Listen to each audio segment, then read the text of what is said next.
We may have one. Check in the drawer there in the suit. There might be a measuring tape. What? In the drawer of the. Check them.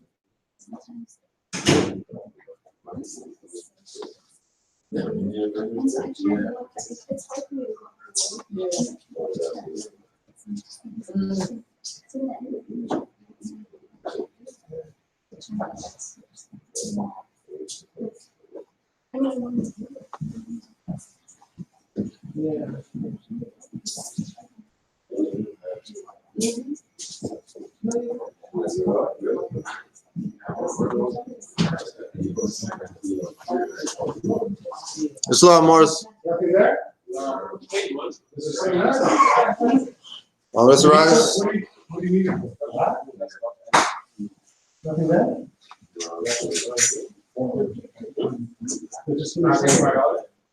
Are we doing it now?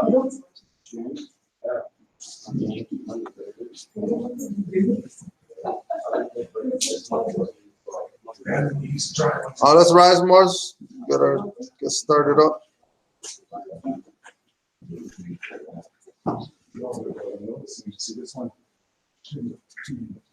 5 on the left, 2 on the right. Allah, the Father of the universe.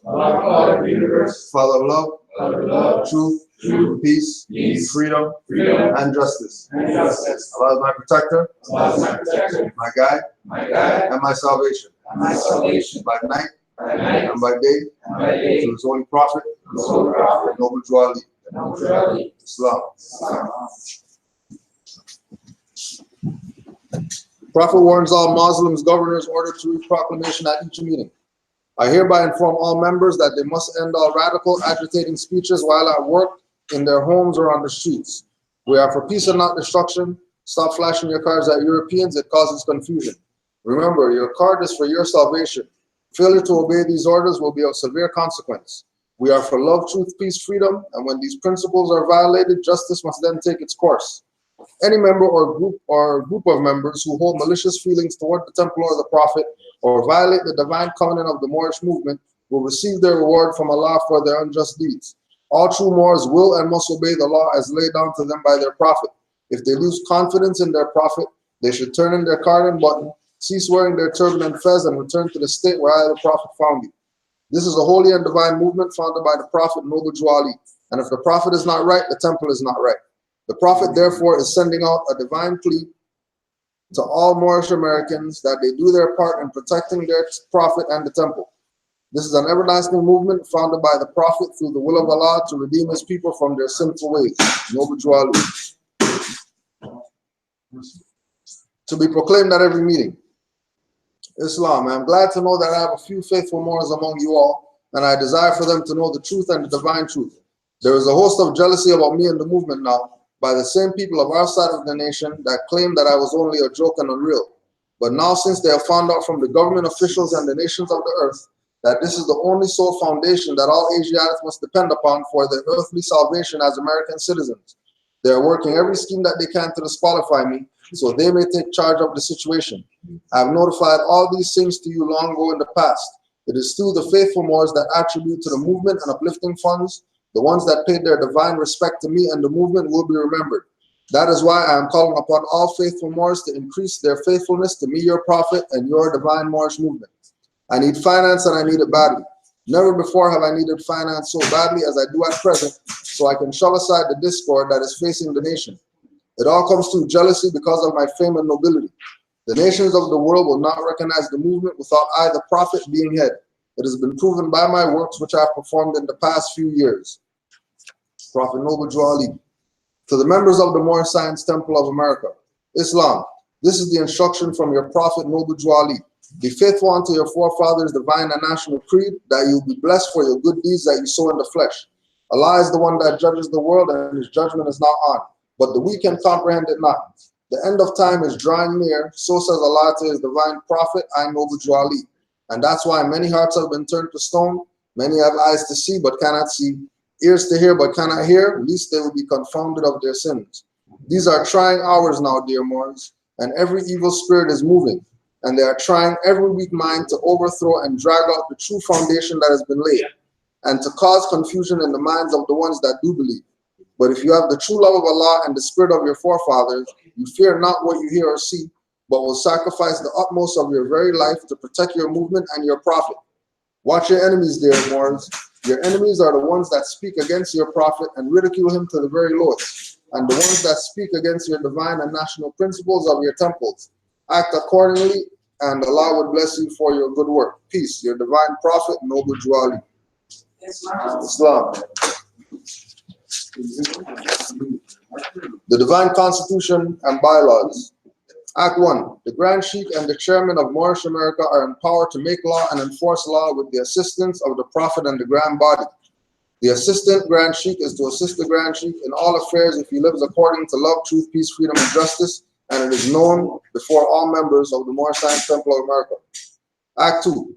All meetings are to be opened and closed promptly according to the Circle 7 and love, truth, peace, freedom, and justice. Friday is our holy day of rest because on Friday the first man was formed of flesh, and on Friday the first man departed out of flesh and ascended unto his Father God Allah. For that cause Friday is the holy day for all Muslims all over the world. Act 3. Love, truth, peace, freedom, and justice must be proclaimed and practiced by all Moorish Americans. No Moorish American is to put in danger or accuse falsely his brother or sister on any occasion at all that may harm his brother and sister, because Allah is love. Act 4. All citizens must preserve these holy and divine laws, and all members must obey the laws of the government, because by being Moorish American, you are part and parcel of the government and must live the life accordingly. Act 5. No organization of Moorish America is to cause confusion or to overthrow the laws of and the constitution of the said government, but obey hereby. Act 6. With us, all members must proclaim their nationality, and we are teaching our people their nationality and their divine creed, that they may know that they are part and parcel of this said government, and know that they are not Negroes, colored folks, black people, or Ethiopians, because these names were given to slaves by slaveholders in 1779 and lasted until 1865 during the time of slavery. But this is a new era of time now, and all men now must proclaim their free national name to be recognized by the government in which they live and the nations of the earth. This is the reason why Allah, the great God of the universe, ordained Noble Juali, the Prophet, to redeem his people from their sinful ways. The Moorish Americans are the descendants of the ancient Moabites whom inhabited the northwestern and southwestern shores of Africa. Act 7. All members must promptly attend their meetings and become part and parcel of all uplifting acts of Moorish America. Moorish Americans must pay their dues and keep in line with all necessities of Moorish America, and then you are entitled to the name of faithful. Husband, you must support your wife and children. Wife, you must obey your husband and take care of your children and look after the duties of your household. Sons and daughters must obey father and mother and be industrious and become part of the uplifting of fallen humanity. All Moorish Americans must keep their hearts and minds pure with love and their bodies clean with water. This divine covenant is from your holy prophet Noble Juali through the guidance of his Father God Allah. Islam. Moorish Science Temple of America, do's and don'ts. Do's. Everyone must sign in for each class or event. Please print appellation and provide phone, email contact. As part of the MSTA family, we need to communicate with and look out for one another.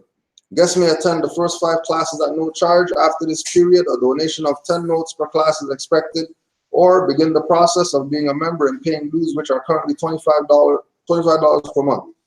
As told to us by our illustrious prophet, it takes finance to uplift the nation. Once you have become part of the temple, it is imperative that you pay your monthly dues each month. The dues are put toward rent, utilities, and all other expenses in relation to keeping your temple doors open.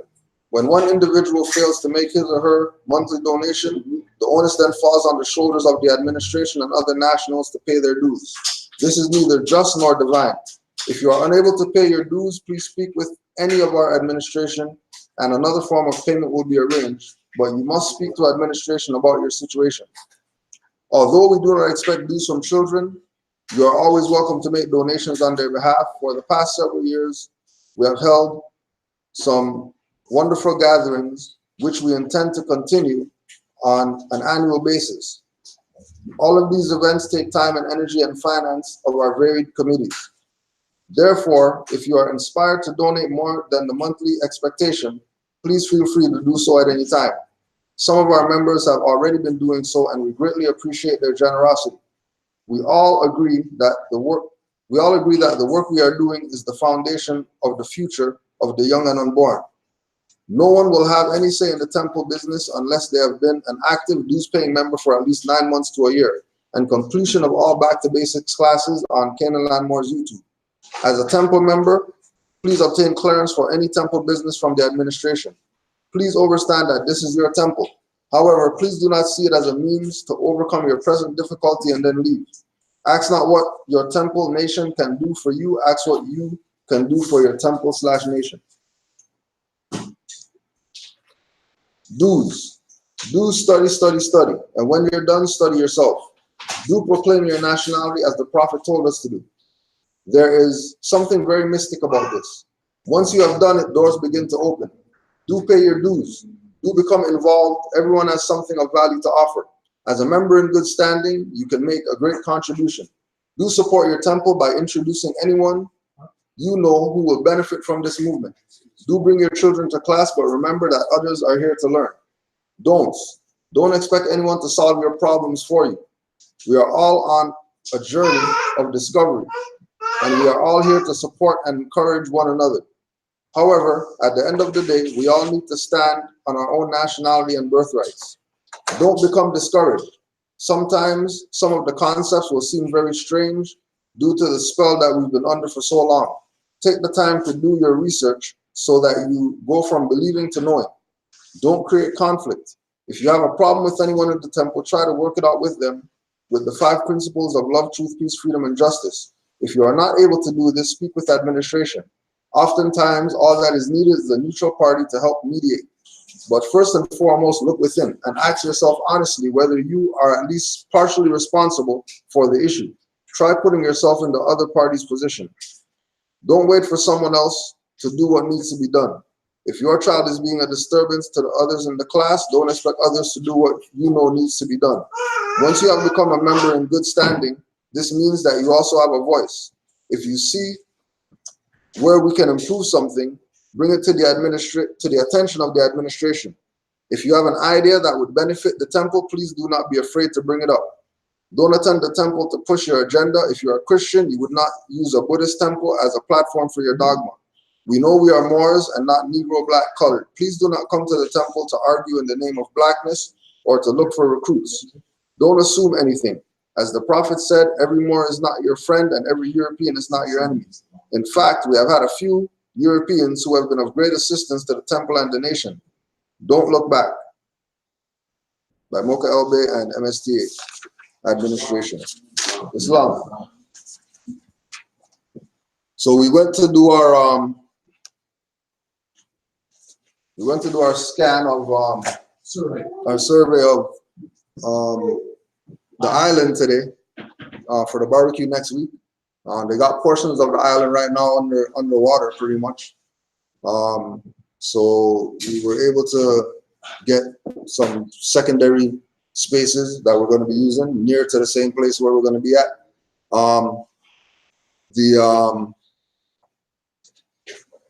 We're going to be doing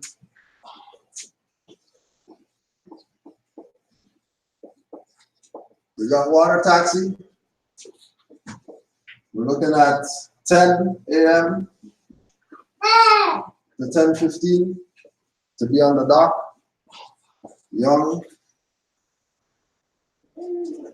And make sure.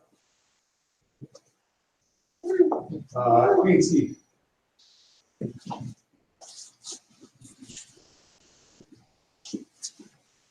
You what I said? Yeah.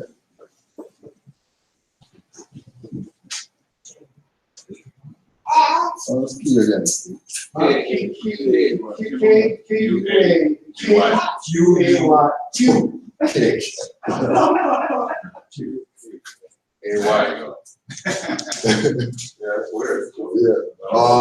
young and queen. So we're looking at there's going to be I think 3 trips starting at 10:30.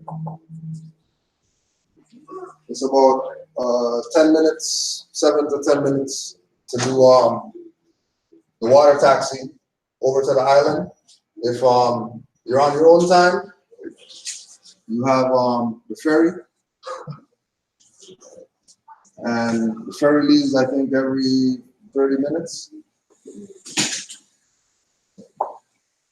Now, just so you know, we were there. We got down there about 8:30. Went over to the island. The ferry that came when we were leaving was maybe half full. By the time we got back, which was about 4 to 10, around there, they already had maybe about a half-hour line to go over there. So that's why we did this, so that we can be over there with food and everybody else who wants to get over there in a timely fashion. We're meeting at the water taxi, and that's the name of it, water taxi. You'll see the sign at the Young and Queensky. We're meeting down there for 10 a.m., 10:15, so we can get on that first one at 10:30. The water taxi is already paid for. Are you? But the thing is it only fits 10 people at a time. So just understand that more than likely you'll probably have to just bring your $10 for your trip, because I think tops you could probably bring 25 people over, 25 to 30. So it's on a time basis, so it'll be 10:30. So let's say, so basically you're only gonna be able to do 3 trips, because it's 10 over there, 10 minutes over there and 10 minutes back, that's 20 minutes. So in an hour you can do 3 trips in there. If it takes you 5-10 minutes to load up, then obviously more than likely we'll probably only make 2 trips in there, just knowing sort of sometimes just how long it takes to do things. So just be prepared to pay your, that's for my glasses. Just be prepared to compensate for what Cooper and I both realized is that if you're to take the ferry, it would cost you $15. If you take the water taxi, it costs you $10, and then the ferry's free. You actually save yourself $5. And take the water way back. On the ferry's free back. Yeah. Yeah, it's free back.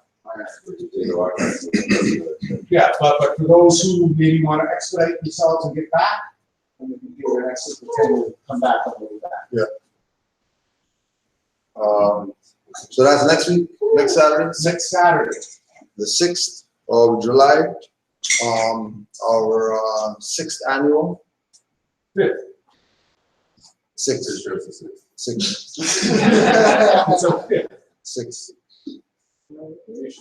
What year was the first one? Yeah, one at the beach. What year was it? And the one before that was where? First barbecue that Was that? Leslie? Leslie. No, that's one. That was the first one. Right.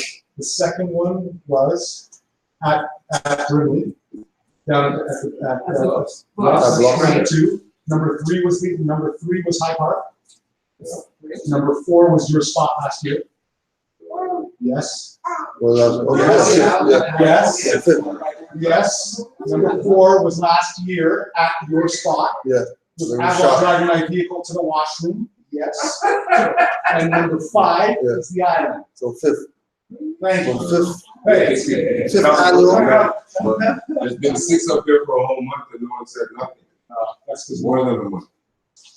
So 5th annual. First one at the island. For once. For once. They get on camera. Press pause right when you. First spot, right? So it's our 5th annual.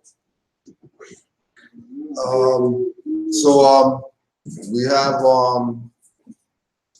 the usual food, and bring your little frisbees and your little ball and whatever else. And It's gonna be a good one. it's gonna be a good one. Once again, So you guys already like picked the location where we're like slated, right? Yeah, we picked it, and that's why I said we went to it yesterday. Well, initially I called a month ago because they said that the island was going to be closed down to the 31st. So I called to see if our spot was going to be open. They said it was. Then 4 days ago, they called us to say that our spot had been flooded out. they gave us the option to get another spot. So Cujo and I went down there this morning, picked our other spot, Robinson Drive, and we're carrying on now. Good, that's one net. There's a basketball net, but it's at the far. It's not where we're at. It's near Algonquin Island. Remember when we did our last year, our walk? Right, so it's gonna be like down there. Now, my plan has always been to try and do this on the island every year. It seems like I was saying to people that, like the prophecies are saying, there will be floods and there will be heat. And the flood is here. That island's not supposed to be open until the 31st of July, so that's due to flooding. And Cujo has film right now, and we're watching the same spot that we were at last year, and it's flooded over. You can't even walk there. So I don't know what, but the basketball court could be flooded over right now. Don't even know that. That was part of some of the stuff that I was thinking about doing next year, about trying to have some interactive stuff. But part of the issue is, as you see, we've been trying to do stuff for the offspring. There's not a lot of offspring here. Right? So, just in regards, if you guys are wanting to go and shoot some hoop and stuff like that, that's there. But I don't know. You have to do more research. I don't know if there's a barbecue spot right near there. From what I remember, that's more of sort of like where people reside. The barbecue spots and the picnic spots are sort of more in the park area. Where we're at is Island. It's called Island Park. That's the spot that we're at. There's Center Island, Island Park. There's Woods Island. There's Canaanland's Point. Blah blah blah. Here, Algonquin Island. All these places. Right, so that's next week, next Saturday. And then and we also have there's a few more that are coming from out of town for the barbecue because they just love Canaanland food. So they'll be here. So we'll be open on Sunday. It'll just be for those people who are out of town for them to come visit the temple and stuff like that. So we'll be open on the Sunday probably 12 o'clock to 4 or 5 or something like that.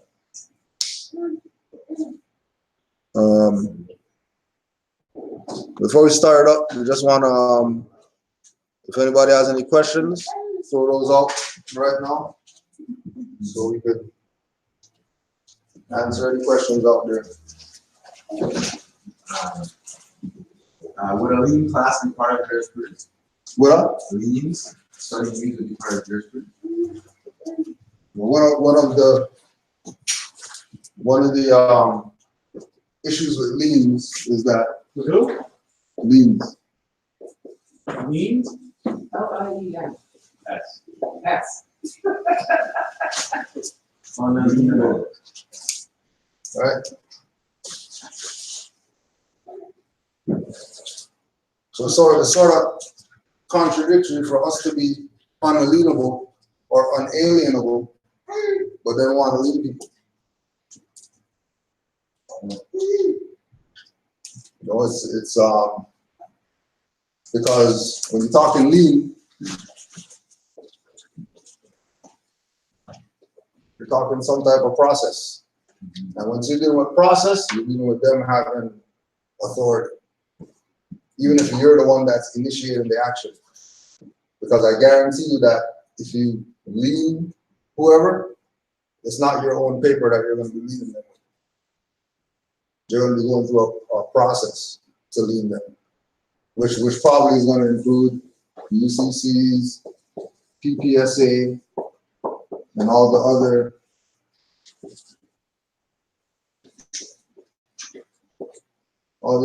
types of process. Even if you're drawing up all the risks for it. Say it again? Even if you're drawing up all the risks for it and you're not using it. Right, that's what I'm saying. That if we're drawing it up, but we're unalienable, how are we leaning somebody? And the thing is, you're not going to be dealing with something that's not, they're unlikely to have anything outside of corporate jurisdiction. You can't put a common law lien on a corporate department. But what are you leaning for? You're leaning for a car, no, can't be leaning for that, that's it.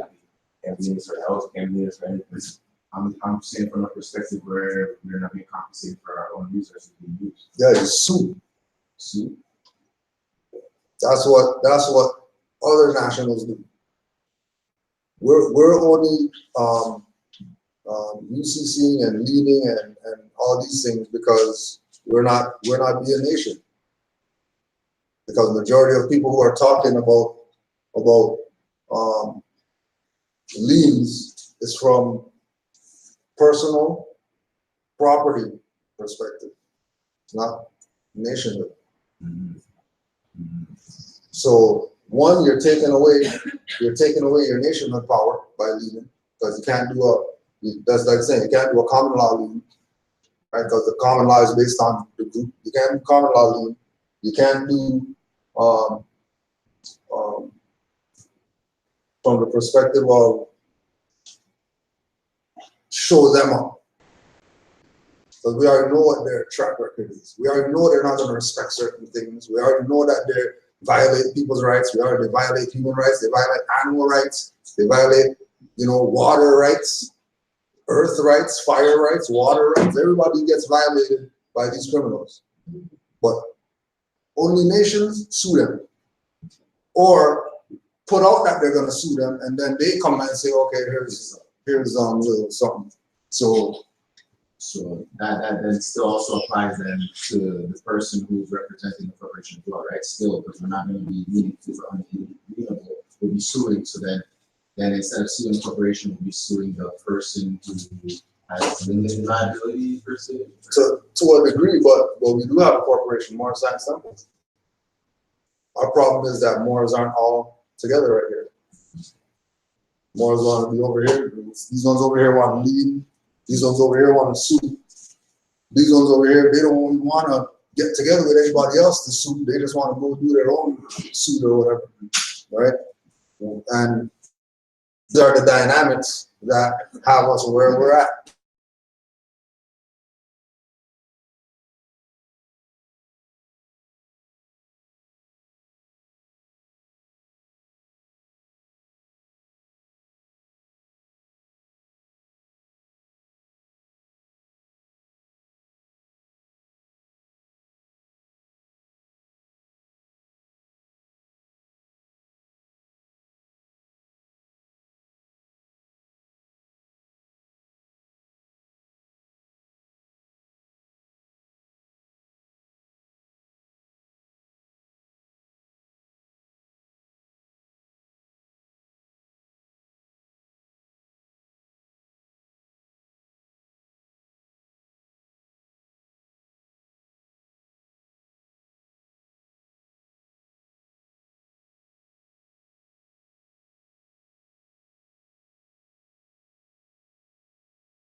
else is being applied to that so-called ID. That's why they need to have, everything's about your trust account. Yeah. Not about any money that you're, the money is all the illusion. Which I was thinking about that, and then I said, okay, like, I want to use credit, for example. And so credit, like you just this volume went up. Credit, you know what I mean? And I never talked about credit card yet, because then once I apply credit card, it's a credit card.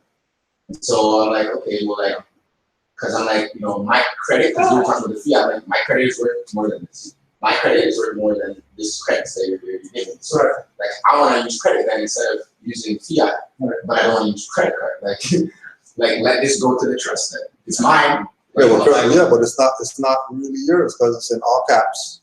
It's on a license. It's on a birth certificate. Huh? The actual gold or silver? Yeah. Okay. And so I don't feel like it's right though to charge it to our trust, to the nation's trust. Yeah, but it's all going through that. Everything is trust. Anyways. Everything is trust. So we can be talking about that stuff as if when he's saying credit, they're just using that language because that's convenient. Ultimately, it's really your ID, that the trust account that they set up in all caps. Everything behind the scenes is going on there. Surface, their credit, whatever, all that stuff. It's all the illusion. It's all the smoke and mirrors. And then everything is basically going under the fact that you are the trustee to the trustors, assuming that you're the beneficiary when really they are, because you're not confident enough because you still keep calling yourself, fiction. Because I think what I established now is that the same number that's the social security. That's right. They're always asking you, so they'll always ask you It's the same number, but with dashes. So with dashes, it's their stitching up without the dashes. It's global trust. Yeah, that's in the air because nobody knows what those numbers without the dashes. Nobody doesn't really know like that. Like that stuff that's thrown out there. Yes. But that's only thrown out there with these processes. That's not thrown out there as a matter of law. That if you don't see the dashes, that's just process stuff. Which is why, again, for example, when we have when people start doing what this dude was doing, David Wynn Miller, and then quotes in their name and stuff like that, Cujo, full colon, hyphen, Admo, and all this type of stuff. You're in a realm that has nothing to do with what it is that you're making argument about. So again, it falls back on us that we look like we don't know what it is that's going on. So that way, now they can say, credit top over your head, do whatever like that. And you think that this is just normal activity when these people are straight playing. Because it got to a point where eventually, the one guy was talking to the next guy, because eventually they asked for help. At one point, the guy realized that I had some confidence. So I just asked for the owner's name, right? And then, owner's not here, okay, business card, but also you can talk to the manager. So the second ahead, the guy who the owner pointed as whatever. So he came over and came bearing the card, but he didn't present it. He was just holding the card and then kind of top. And so, after just talking about bonds and whatever, he decided that he wasn't going to double dip. And he's like, oh, I'll give it to you for market value, no profit, best I can do. But eventually, after talking, I wasn't fully competent, and so he turned to the next guy and said, yeah, you just know. He got in front of it. And then the guy just walked away. He's like, all right, so just give it to him for straight across, don't take anything at the top, and whatever. And so then he went to the back, and I guess he made a couple of trades or whatever, and the transaction then went through. So then the guy left for a second. When he came back, he said, oh, $19.99 now. And I felt so offended. Like, that $19.99 is a condition price. That's a market. Buy now on sale, $19.99. It was at $20.15, which is market rate, and it's on the weekend, so they don't change nothing. And then he left and came back one more time. The second guy, third party interloper, and he's like, oh, $19.99. Yeah. So I just walked up there saying I want to draw some I want to ask some questions and somebody needs to answer. Yeah, but remember too that it's a controlled, monopolized market. Absolutely. It's no different than No different than garbage collector. You're not getting no truck or whatever talking about pay me your $50 and I'll pick up your garbage. They're not having that. You know what I mean? When they talk about trading gold, silver, or whatever like that, all that is Canadian mint. We don't even know if that's real silver, gold, or whatever. We don't really know, really. We're just going out, well, you know, I guess it is. You know, it says it on it. But, you know, who's a goldsmith that has the gold drop stuff and he took the drops on the stone and do the rubber whatever like that to see if it's real. Sure, it's the same. You know what I mean? It's all controlled by them. It's no different than what's his face? Oliver. Yeah. Absolutely. Controlled market. And you realize that, so when guys, I know about guys who've gone in there, one guy that overheard us talking to him, went into Oliver's, he had a $1,500 tag out, watch, they wanted to give him $150, right? So he walked out there, but he realized what Oliver is an agent for them. And what they've all been doing is trying to collect all the real gold. That's what the job is, that's why they allow these guys to do it. Instead of looking at the commercial ones and all these things, you start realizing all this stuff is geared for you. You're a dancing woman, you're broke, go take your granny's gold, and trade it into them. For $1,000 real gold, they're going to give you $100, which is nothing. And then if you go to try and buy this stuff off of them, you're looking at $1,200. Yeah. And then you're not getting. My Empress showed me this too. She went and bought, this is back in the day, she was up into Tiffany's. She went and bought the silver ring. She saved up all her money, got the silver ring Tiffany. And it's beautiful ring, silver. It never tarnishes. Nowadays, you look at these rings now that we get, the silver is always tarnishing. The reason why that is that the impurities that we put in there, you're not getting the same level of silver. Yeah. It's not silver anymore. Now they're pushing 999, 49. Right. But if you were to break that down and take a look at it, it probably wouldn't be that. Like my friend who's a jeweler says that a 24 karat gold is really only still 45% real gold. And a 24 karat or 62%, and a 24 karat gold ring is only still 62% gold. Everything else is all the other. Yeah, but you have to understand, those have to be, it has to be out of the stuff. That's right. That's why they dropped the price. You do anything, it's not. Absolutely. But what I'm saying, the misnomer that you're saying that you get a 24 karat gold ring, you think you got like. Think you got it. You think you got some pure gold, whatever. I'm ready to sue. But that's not me, and those are the things that we should be talking about. So we're not even having this discussion, but actually we should know that certain countries people know real gold. As soon as they see it, they know it. As soon as they touch it, they know it. And so if you see gold that's alloy, it's fine. You just know that's alloy, Yeah. or it's fake. But You deal with it accordingly.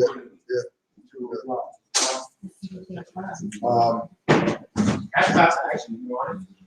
Oh yeah, class action. Oh, good job, bro. Thanks, Lord. The class action brought on behalf of the person similarly situated. There's no version, right? That's not. So it doesn't say anything about the number. This says class action, an action brought on behalf of other persons similarly situated. That's it. Class law. Well, we're here. So here would be a question. Look up class. Class is right above the class. The order of rank according to which persons or things are arranged or assorted. Also, a body of persons uncertain in number. Yeah. Also, a body of persons uncertain in number. Then it says a group of persons, things, quantities, qualities, or activities having common characteristics or attributes. Then another case law then also says, also grade Commonwealth XREL. Or that's just a case law, yeah. So anyways, it's not to say that there's any specific number. I'm sure if we kept breaking down certain things, the class probably will mean at least two. Well, I think it also needs uniformity, right? That is set up, like one of the parts in there says that it's kind of like uniform, like the persons are of the same class. But what I'm saying, when they talk about class action from perspective, you're looking at having, you know, technically you might have 200 people. That would be a class action because you're talking about a group of people. Yeah. But ultimately, they don't seem to talk about that for 3 or 4 people. Either, you know, class action happens when, you know, they paint everyone's house with, or people go to the hospital to get some instrument put in their body or something, and then that instrument is toxic, and then you've got class action suit because you've got like 2,000 people that are walking around with, you know, whatever the issue is, right? That's how I've seen it. I think the class was important, right? There's multiple classes, so the class is important that they're all in the same class, same status. No, that's what I was saying earlier, that nation suit. Because all of them are on all of them have the same objective. All of them have the same plan, which is pay back that individual who violated them. Whether they were there and got violated or not, the fact that they're part of the nation that's suing, they're making a statement too. But I almost feel, sort of add to that, I almost feel like nations wouldn't be suing under class action. Those would be sort of human rights violations and stuff like that. That's what, to me, I sort of. Yeah, which could still be. Yeah, ultimately, yeah, broken down to class action, but I almost see that being sort of, I can't think of the word right now, but it's being much more sort of, something Like on that international level. international thing. Yeah. Human rights sort of, yeah.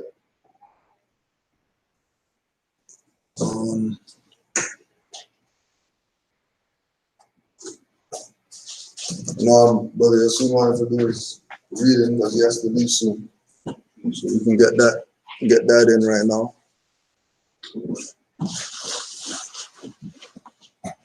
What chapter we got today? Just say the name of it. We don't need the number. We're not Romans, don't worry. Page 84 in the small part. Holy instruction from the prophet, the breath of heaven.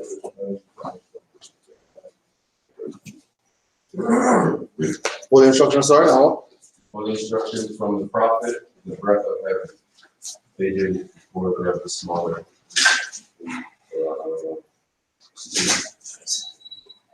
We're told by Brother Kivo is first in the Roman New World. So it's chapter 37. Thanks.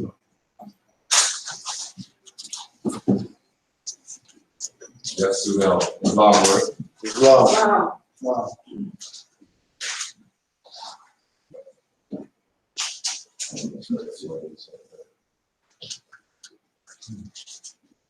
Holy instructions from the prophet, the breath of heaven.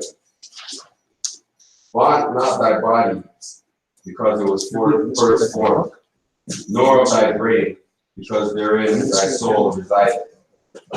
Is not the master of the house more honorable than its walls? The ground must be prepared before the corn be planted. The potter must build his furnace before he can make his porcelain.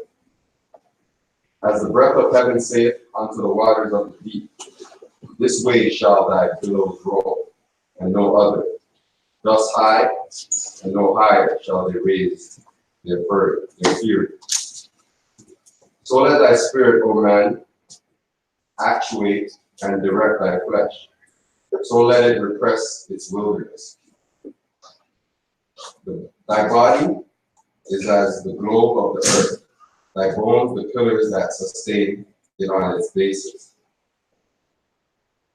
As the ocean giveth rise to springs, whose waters return again into the bosom through the rivers, so runneth thy life from thy outwards, and so runneth it into its place again. Do not both retain their course forever? Behold, the same Allah ordained them. Is not thy nose the channel to perfumes, thy mouth the path to delicacies? Are not thine eyes the sentinels that watch for thee? Yet how often are they unable to distinguish truth from error? Keep thy soul in moderation. Teach thy spirit to be attentive to its good. so shall these its ministers be always to thee conveyances of truth. Thine hand, is it not a miracle? Is there in the creation aught like unto it? Wherefore was it given thee, but that thou mightest stretch it out to the assistance of thy brother? Why of all things living art thou alone made capable of blushing? The world shall read thy shame upon thy face, therefore do nothing shameful. Fear and dismay, which robs thy countenance of its ruddy splendor. Avoid guilt, and thou shalt know that fear is beneath thee, that dismay is unnamed. Wherefore to thee alone speak shadows in the vision of the pillow. Reverence them, for know that dreams are from on high. Thou man alone canst speak. Wonder at thy glorious prerogative, and pay to him who gave it to thee a rational and welcome praise, teaching thy children wisdom, instructing the offspring of thy loins in piety. Islam.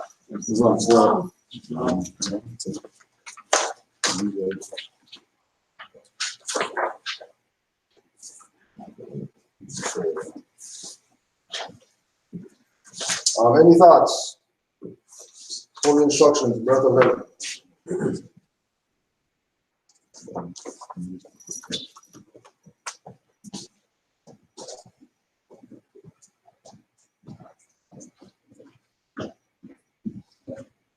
One of the most, not the most significant verse or statement in it is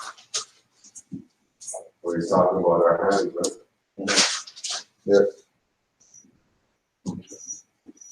So that's verse 11. 11. Thine hand, is it not a miracle?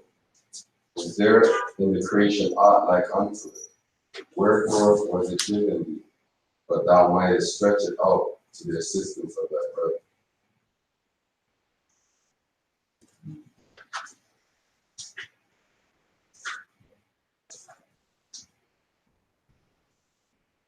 So when we think about just with 11, again, that's another reference point to the Holy Covenant. That if we see each other in any type of issues, diversity or whatever like that, it should be an obligation that we assist. It shouldn't be a thing to think about because, like it's saying, thine own hand is a miracle. You look at all the other than the quote unquote primates, hands aren't really. Everybody else got feet only. Right? Like that's all they have. So they gotta hold stuff with their mouth and stuff like that. You gotta put your nose in shit to know that, oh yeah, that's shit or whatever. Because we've been given dominion over the ones that are under us. Right? We've been given dominion. So we have to take it from the perspective of, every little thing that we have that animal kingdom doesn't have. It's part of our specialty, being the divine beings. It's like saying the next in verse 12. Why are we the only ones capable of blushing? They use blush as the reference. Blushing is not negative, but ultimately they're making a statement that your face is going to tell everything about you. So you do something messed up, don't worry. The right person could look in your eyes and know that you did something messed up. They're equating the blushing with shamefulness as well. Yeah. Right? Having some type of shame. I was just gonna say, that was the one I was gonna bring up.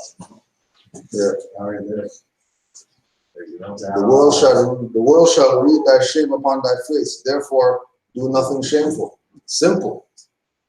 And remember, these are going back again. These are the holy instructions This is the divine of the national movement. So that's the same thing as saying only the righteous won't fear the secure. Right. Right? Because there's a So none of that, you know, I was just saying, it's just, you know, it comes to you, you know, and just, like people in this and they know what this is, and they take it, and they know what this is for. They look at people's faces and they, you know, not to mention any names, and extort people, you know, to get this information. And then they're looking in these people's faces and they're like, you know, but you know, the ones that are like the frequencies up there, they can catch, you know, catch them, you know, but the ones that the vibration's low, they can't really see, you know. Well, eyes don't see, right?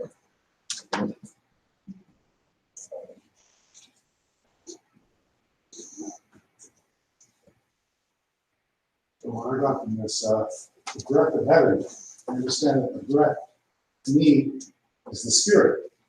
So in section 3, it says, as the breath of heaven saith unto the waters of the deep, this way shall thy billows roll, and no other. Thus high, and no higher shall they raise their fury. So let thy spirit, O man, actuate and direct thy flesh. So let it repress its wilderness. As we've understood, we are the amalgamation of the spirit and the flesh. So we are of the animal world here in the flesh. Yet really we are the spirit. That is why we are truth and falsehood strangely mixed. Because ultimately the flesh will die, the spirit will not. And then when I jump on to chapter 10, it says, verse 10, it says, keep thy soul in moderation. Teach thy spirit to be attentive to its good.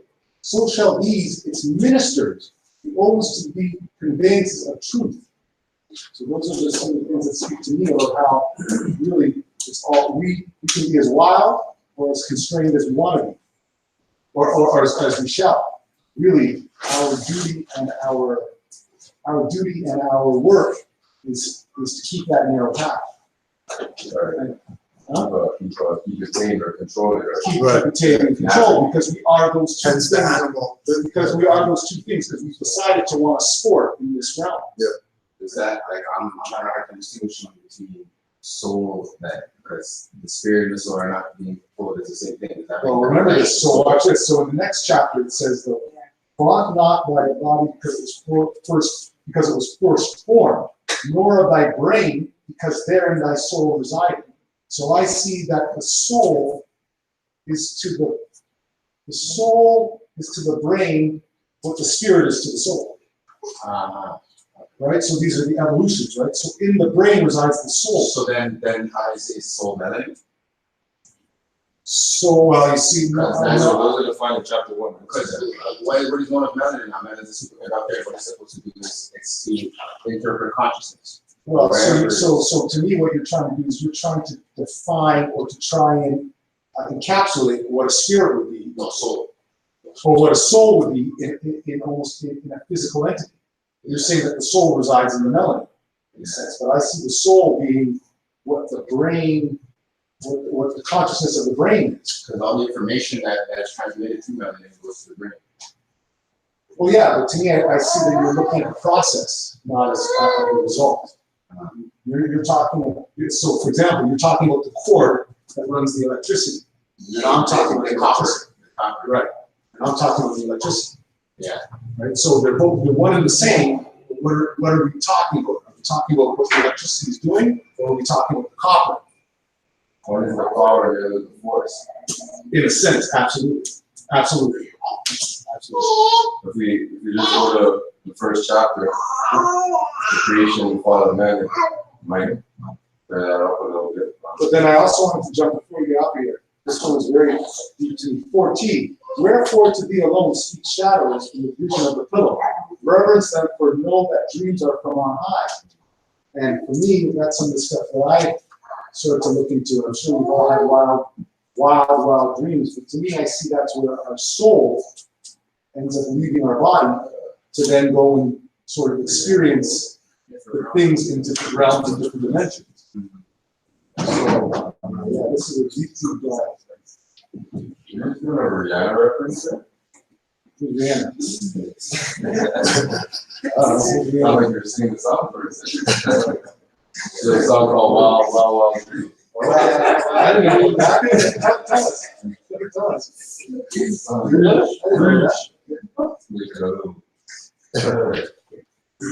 Yeah, no matter, I can read the first bit. Yeah, No. Islam. Divine instructions, chapter 1, the creation and fall of man. Time never was when man was not. If life of man at any time began, a time would come when it would end. Thoughts of Allah cannot be circumscribed. No finite mind can comprehend things infinite or infinite. All finite things are subject unto change. All finite things will cease to be because there was a time when they were not. The bodies and the souls of men are finite things, and they will change. Ye, from the finite point of view, the time will come when they will be no more. But man himself is not the body, nor the soul. He is a spirit and a part of Allah. Creative faith gave to man, the spirit man, a soul, that he might function on the plane of soul. Gave him a body of the flesh, that he might function on the plane of things made manifest. Why did creative faith give the spirit man a soul that he might function on the plane of soul? Why don't we ask that question? I'm asking. So what's the answer? So we lost our souls and we're supposed to go back to what? The only soul can operate in soul free. I feel my answer to it is that there are certain, this is like levels. So the manifest, you're going to go through certain things. And on the soul, you're going to go through certain things. And those things only happen on those certain levels. So he immuned us with whatever we needed for that stage. Yeah, he's giving you those things. Right, He's giving you the ground to be able to perfect yourself, to bring yourself back to perfection. In a sense, that's why I feel he gave us. That's why he put us in these places. It's for us to sort of go through these. Well, anyways, that's for now. But then also, if we go back to 10, keep thy soul in moderation, teach thy spirit to be attentive to its good, so shall these its ministers be always the conveyances of truth. Right, absolutely. Going back to the same levels that, there's truth, falsehood, confusion, illusion, and man finds himself where he's going to learn best. Until we leave this plane, it's all about soul work, spirit work, mental work, going through all the different faculties that make up man so that there's somewhere to go after this.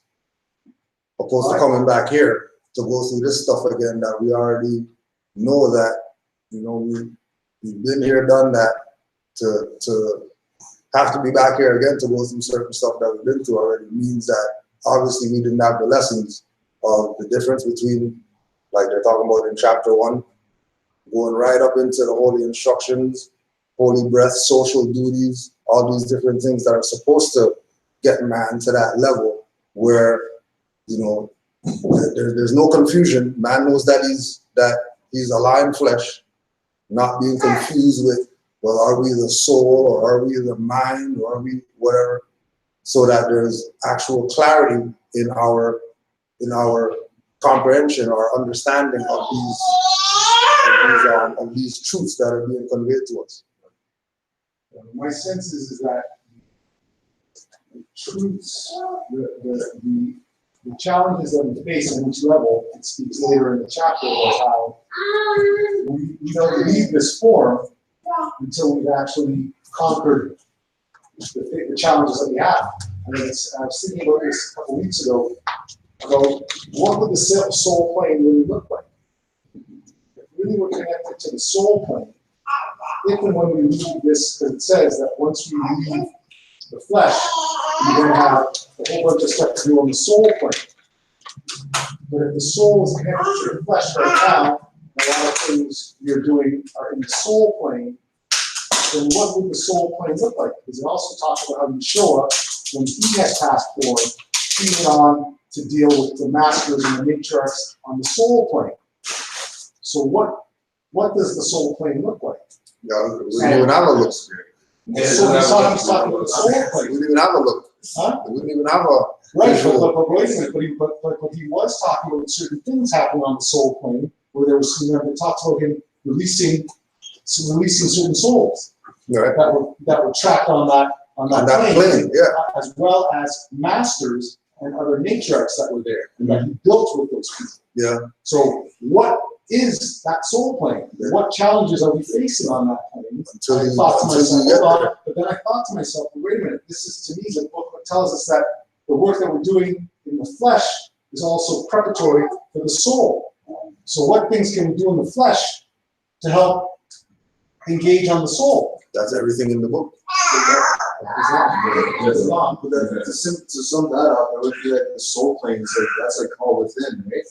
It's not outward, you know? It's within, you know? So we can't, like what Julio was saying, we can't see it, you know? Yeah, but what is Sorry, but the question is asked, like, what we have to do here to prepare ourselves for there. It's exactly what you first mentioned in chapter 10, in verse 10. Keep thy soul in moderation. Teach thy spirit to be attentive to its good. So shall these, its ministers, be always to be conveyances of truth. So we keep aligned in what we're supposed to do, or the path we're supposed to take, and then that's proper preparation for the next stage. Which is within, right? Yeah. Which is all within. Well, yes and no, because I think a lot of it is within as well. Because the flesh is the outward, right? You know, the works that we're doing are works that are going to be expressed outward. Love. But it starts from within. Yeah, the building of our temple is within. The building of the temple, like for example, one of the things that I see us being is being able to be charitable. Being able, that's why in the whole instructions it tells you about doing charity work, looking to help other people. All of those things are outward stuff. Yeah, but it's for within though. Why you're doing those outward things? It is within. You're not. It's not. Those things outside. That's where your conscience comes in, where it's saying about being shameful or blushing. That's an inside feeling first, like, and then your conscience is what makes you feel guilty or not guilty about certain things, and then it's expressed outwardly. Well, yeah, but I think, this is why I say this book is wonderful, because ultimately there's lots of people that I know will do stuff that they should blush at, and they ain't blushing. So to me, that's to me, on a certain level, it's also a relative term. Because we see everyday people who do stuff, and they ain't blushing, you think to yourself, wow. No, maybe they got no soul. Yeah, they And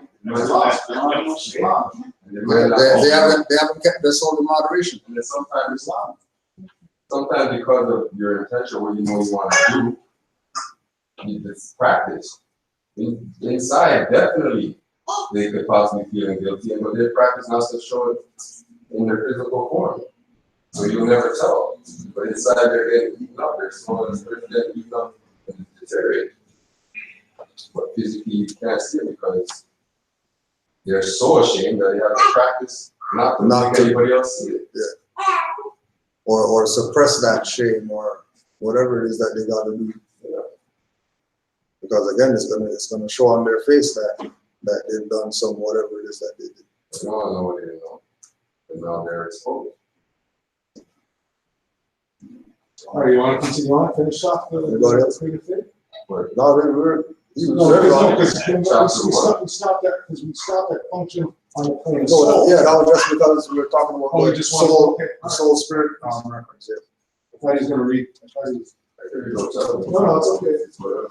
So the soul is not in your head, The soul, they say, resides in your brain, so to speak. in your head. Well, it's physically placed there, but there could also be, yeah, so go on. So you said- I don't know, I just take it for what it is. It says in chapter 1, it says that we're not soul or flesh, right?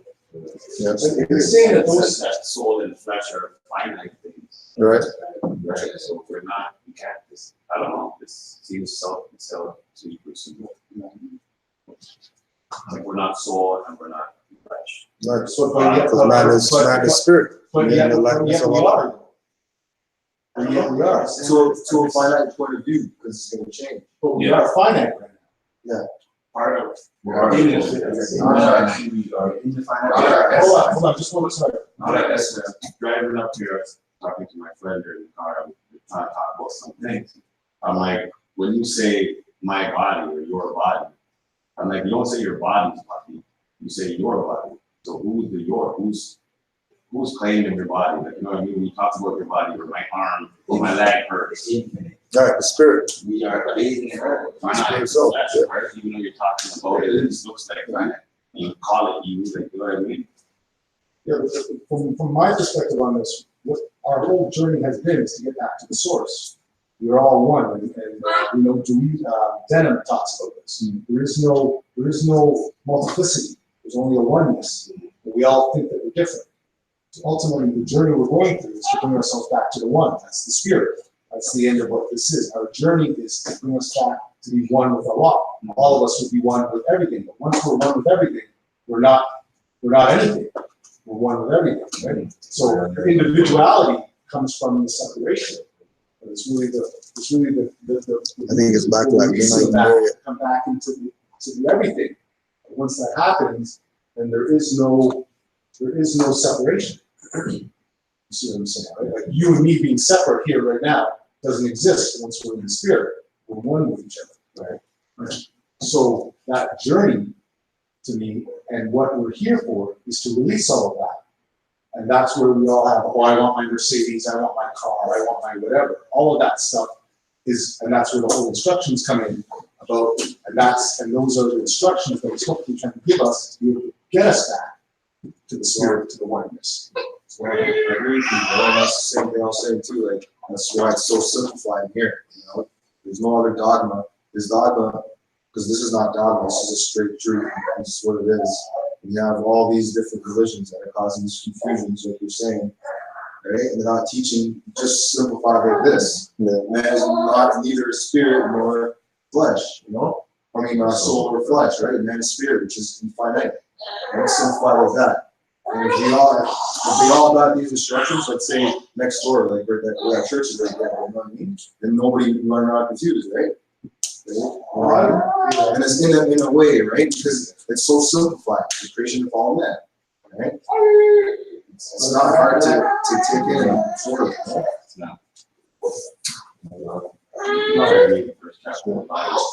Right? Why are you confused? Like, I was reading with a brother yesterday, and he lost somebody close to him, so he was fired up about it. I actually read in the chapter, The ministry of death. Ministry of That's Death. the one right there. Told him to, and in the studio, he had he looked around there, so I said, he actually took a picture of it, and I said, I wouldn't actually do it, you want to take it and use it for now, or study that chapter or whatever, because he was just talking about all the things that the person he knew was about to do and how he's keeping up water and all that, and somewhat selfishness like that. Because he's good, like, making me more worried about it. No worries. Right? Like, our attachment to things and stuff like that. And then he started talking about what it's like when you know, the person's so good, so why did God kind of take it, like, is there, that God needed help on that side and stuff or whatever. So he took it in there, I'm like, it's not even like, there's no even concept like that. But we have that concept here of how we're taught and trained of that duality principle, where it's left, right, up, down, good, bad, and I go in the other ethers, it's not even thought of, like, everything is relevant and relative, and it's just one.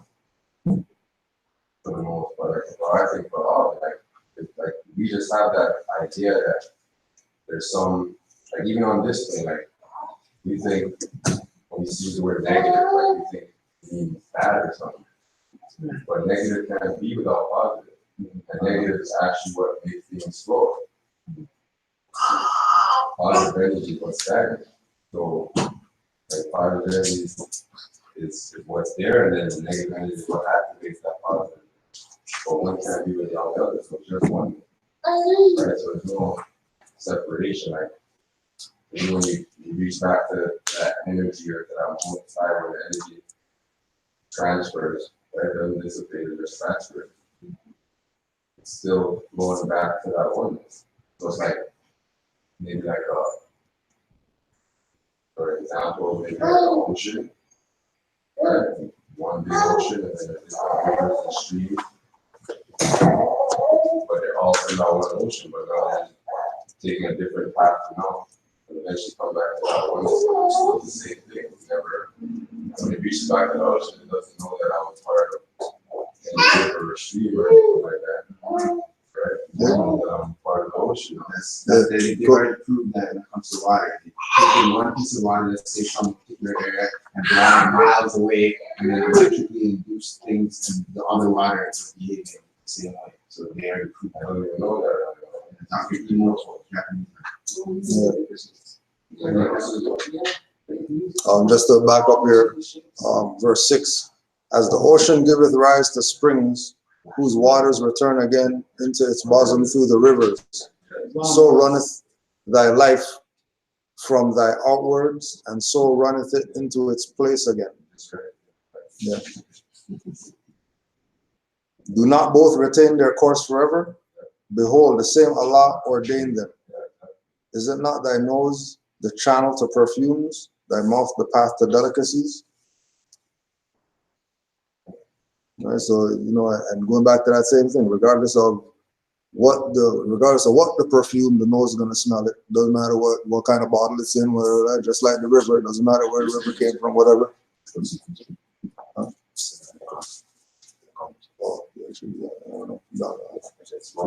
Yeah, small refrigerator. That's the book. If you want to go on, that's it.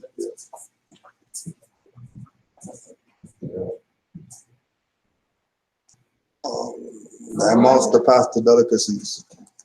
What I got from this whole reading was that fact that, from the first, chapter 1, the first one, on thought, not the body. So don't be boastful because it was formed.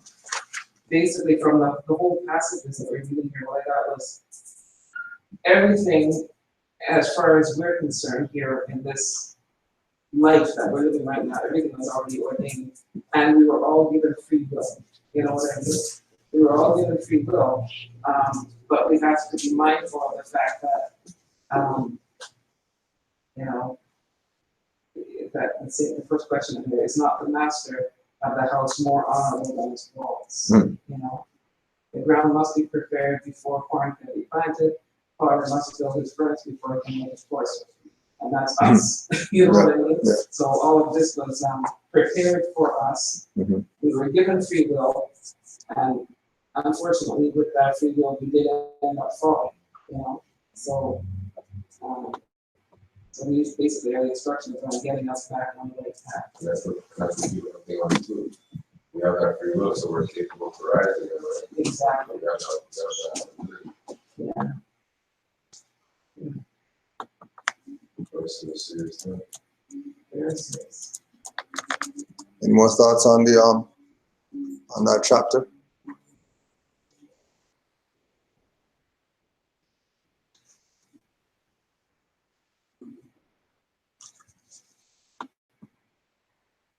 We just wanted to put this one out since it's going to be so-called Canada Day. We just wanted to make sure we put out there some unlawful Canadian violations of human rights while people are celebrating the lily white Canada and all the good stuff they do all over the world or whatever. This is from listverse.com. When a citizen of any other country thinks of Canada, the thought that usually comes to mind is a peaceful and cooperative nation that is a shining example of tolerance and civil rights. However, Canada has many dark chapters in its history. If one looks deeper, the innocent facade of the Great White North is shattered, revealing some disturbing truths behind it. 10. Eugenics. Eugenics, a branch of science concerned with the generic improvement of the human race, was very popular during the 19th and 20th centuries. In Canada, this science was put into practice in an utterly horrifying way in the province of Alberta. In 1928, the Alberta government passed the Sexual Sterilization Act. So you look that one up. Sexual Sterilization Act, which created a eugenics board to force the soon-to-be released from mental hospitals to be sterilized against their will as a condition of their release. An amendment to the act in 1937 permitted the sterilization of mental defectives without their consent. Unbelievably, the program and the board lasted until 1972. During that time, they recommended sterilization in 99% of 4,700 cases they oversaw, which were overwhelmingly women and Aboriginal people.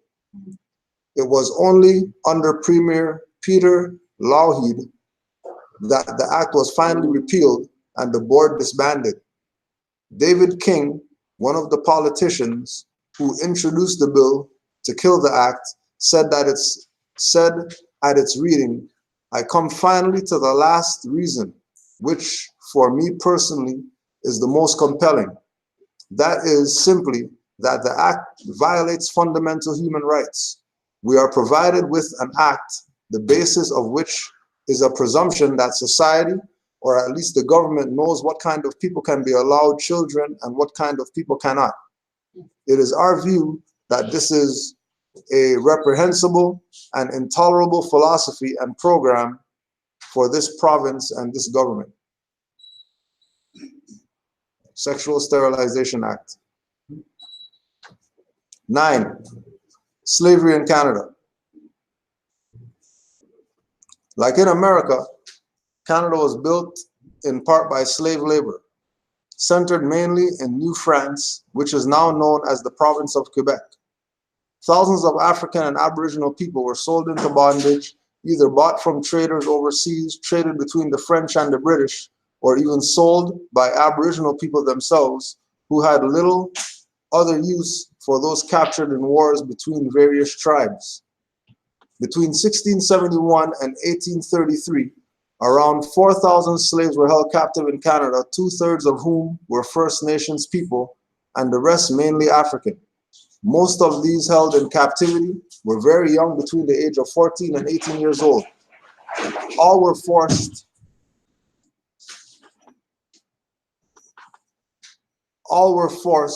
to serve the political and social elite of the times.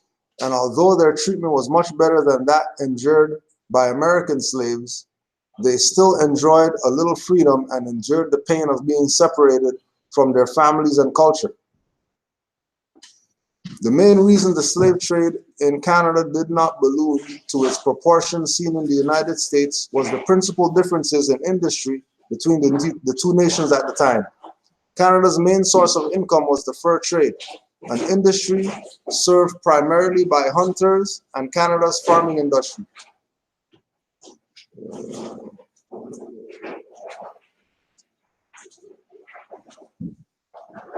Canada's main source of income was the fur trade, an industry served primarily by hunters, and Canada's farming industry was not focused on exportation, unlike the massive cotton industry in the US. In the US, slaves were also very expensive during this period. Even an unskilled slave cost as much as 4 times an average person's annual income. That said, the aberrant practice did exist in Canada and affected thousands, leaving an often unmentioned scar in the nation's psyche. If anybody has any comments, just throw those up. A website called listverse.com, and it's the article is entitled 10 Awful Canadian Violations of Human Rights. Listverse.com? Listverse. LISTVERSE.com. So you just, did it say 4 times the annual salary? Say it again? 4 times the annual salary? Yeah. 4 times the average person's annual income was how much a slave cost him. 8. Concentration camps during World War I. In times of war, the paranoia of ruling government can almost be boundless. During World War I, Canada's leaders fell to this mentality and imprisoned thousands of enemy aliens in concentration camps dotting the country. Most of those who were rounded up were of Eastern European origin, mostly Ukrainians, Poles, Italians, Russians, Turks, Jews, Austrians, Romanians, and many others were subject to the camps as well. Those who fell under suspicious eye, those who fell under the suspicious eye of the government at that time had all of their valuables confiscated and were sent to the most distant part of the country to be held as prisoners and used as forced labor. They were even forced to build the very camps in which they were imprisoned. Afterward, they were used for labor, building railroads, cutting forests, or mining, and afforded very little in the way of food or rest. Escape attempts, riots, and suicides plagued the camps due to conditions which were almost unendurable. 7. Chinese head tax.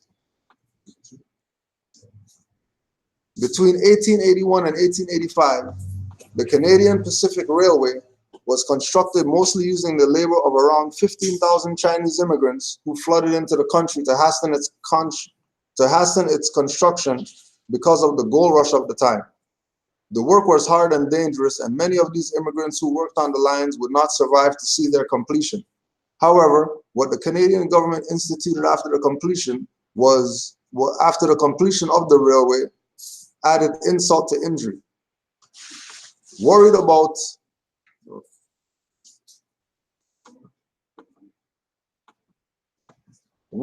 the flood of Chinese immigrants, the government called for a head tax on each one who wished to come to Canada. At first, the tax was 50 notes in 1885, but it increased to 100 in 1900 and then 500 in 1903, which was equal to 2 years' wages in China. The Chinese were the only people who were targeted this way. Despite this, many still came to Canada, leading the government to ban immigration from China entirely starting in 1923. The act was finally repealed in 1947, at which time the Chinese were afforded the same rights as any other group of people who wished to enter the country. The effects of this policy on the Chinese Canadian community were grave. Many men already in Canada became unable to send for their families, leaving many fatherless households in China to fend for themselves. Some of these families never reunited, and some of those left stranded in China died with no breadwinner to support them. To this day, the Chinese community in Canada refers to Canada Day on July 1st as Humiliation Day, since it was on this day in 1923 that the act barred them from the country and it was written into law. See any Chinese tomorrow, just give them the Happy Humiliation Day. What year is this? We're going into that. Canada Day right now? 60 something? 67, 152 or something. You know what I find? One of the things I find very interesting though, right? Is when hearing you talk, what I realize is this is where the prophet keeps talking about us having control of our own Press. Because to me, all of this stuff, even the stuff we see with Trudeau talking about all of this. Yeah, truth and reconciliation order. It's all nonsense. Yeah. It's all bullshit just to keep us running Just around. to keep the people thinking something's going on. And then just to complete what you're talking about, the Chinese now are here, they own everything. Yeah, they're good right now. They own everything. They paid their tax. They own everything. They paid their tax and they're So to me, part of me whether that wasn't just their first rodeo. Their first rangers that came in here to start reclaiming their stuff. Yeah. Because right now, all the stuff that you see, they got this one lady suppose Huawei, Yeah, the daughter or whatever, and you notice what China's doing? They ain't taking their corn, they're not taking their soy, yeah, they're not taking their meat. Yeah. Like this is what nations do when this stuff happens. Yeah. Right? And what I think we better realize too, and I think we do, this is the beginning of what is happening. Yeah. If you can't, like from my perspective, we keep seeing Canada as different than America. Canada is just an arm of America, right? Of the UIS. But ultimately, this thing that we've been reading about is happening right now, real time. Yeah, real time. What are we about? What are we about? Right? It's driving on the table. I've been saying this to Kujo and a couple of the other Moors that they were talking about Hong Kong, which was a colony of England, which was given back to China in 1997. And I thought to myself, that was the message that they're giving to us. Because Cujo's made it clear that basically on a certain level that the Europeans not leading like that. But ultimately, if we had our SHIT together, they would be leading like that. Because this land is not theirs. They can't give it to nobody. They can't give it to Exactly. nobody, but they can continue to run it if we're not awake. Right. Which is the job of the trustee. Which is the job of the trustee. Run the stuff. While we're asleep. Yeah, but we're really supposed to be awake to be able to inherit, Right. Our own stuff. What I But found was very interesting, and this is what I was thinking about, and I said this to Kudo before, that they're having, I don't know if anyone's seen, they're having all these riots in Hong Kong right now. And I don't know if you understand what the riots are about, the fact that Hong Kong was a colony of England.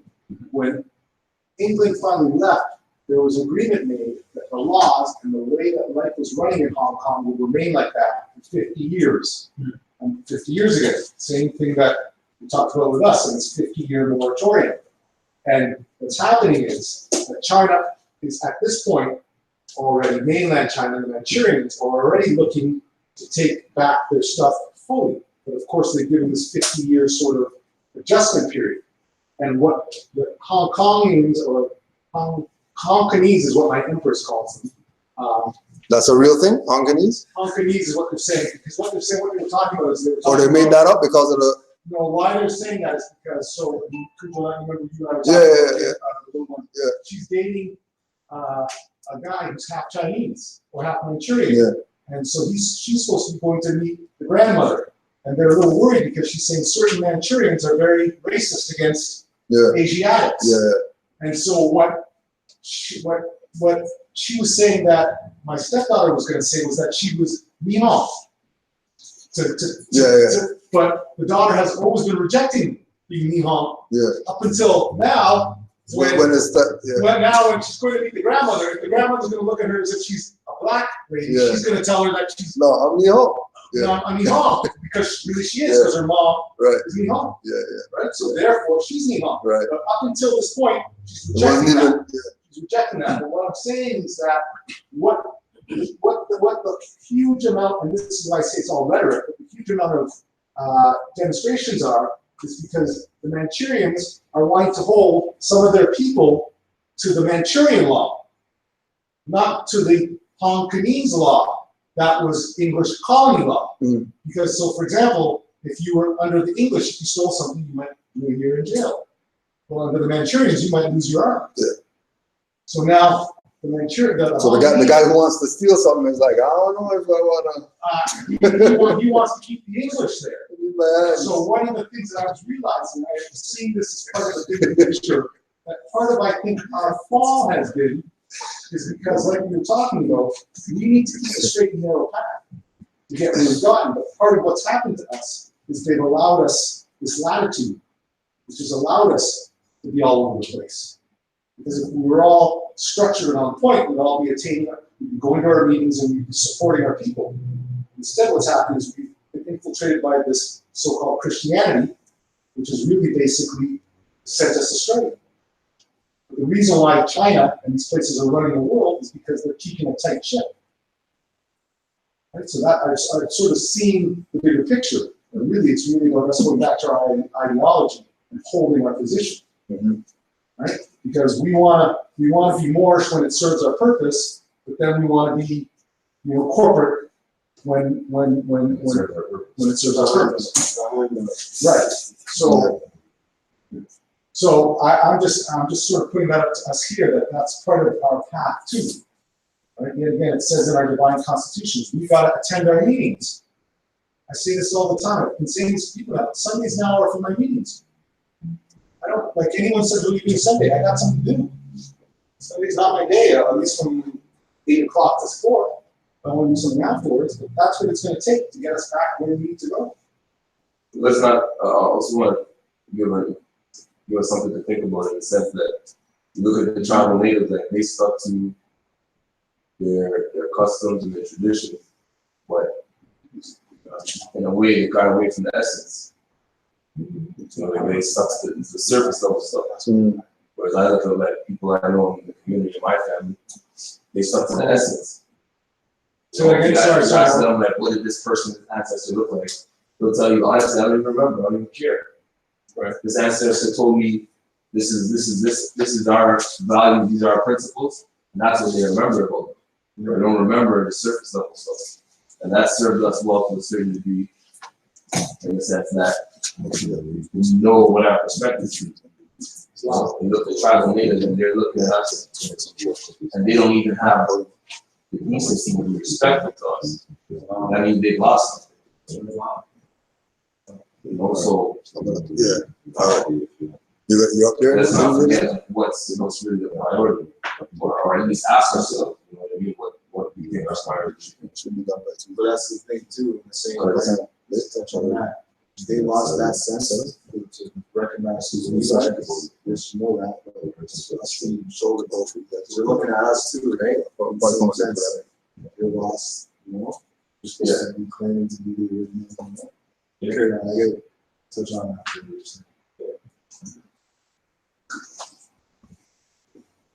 You know what I'm saying? Like it's like I seen a brother. I was doing some work with a brother, and I pulled up and had my fez on. You know, me and fez off. This is how it is. I can do. That's how I work. Right? And the brother is doing the siding in the house. And he was a native guy. And at first, I got my head up and stuff. This time I had my fez on. Right?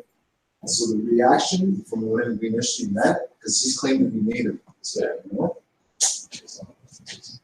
claimed to be native, but he's pale, like, you know what I mean? Like, he's the last of the last years, So first 2 days, he never, you can tell by someone's energy if they're gonna accept you or not, like they're gonna show you some love, they're like, what's going on, man? Like, what are you doing, You can tell the first couple of days, and then you can tell, he's thinks of, was nigger, black guy, like just come and do some work, probably Jamaican, You know what I mean? So he dressed up the next day now, and he was in the sitting in his truck. Remember, he's claiming to be native. We're talking about the essence, how he lost there's that connection there. That connection, He claimed to be native, he has the earring, he has the little thing in his car that he captured. So he got the car now. So my cars are kind of tinted once I get out now.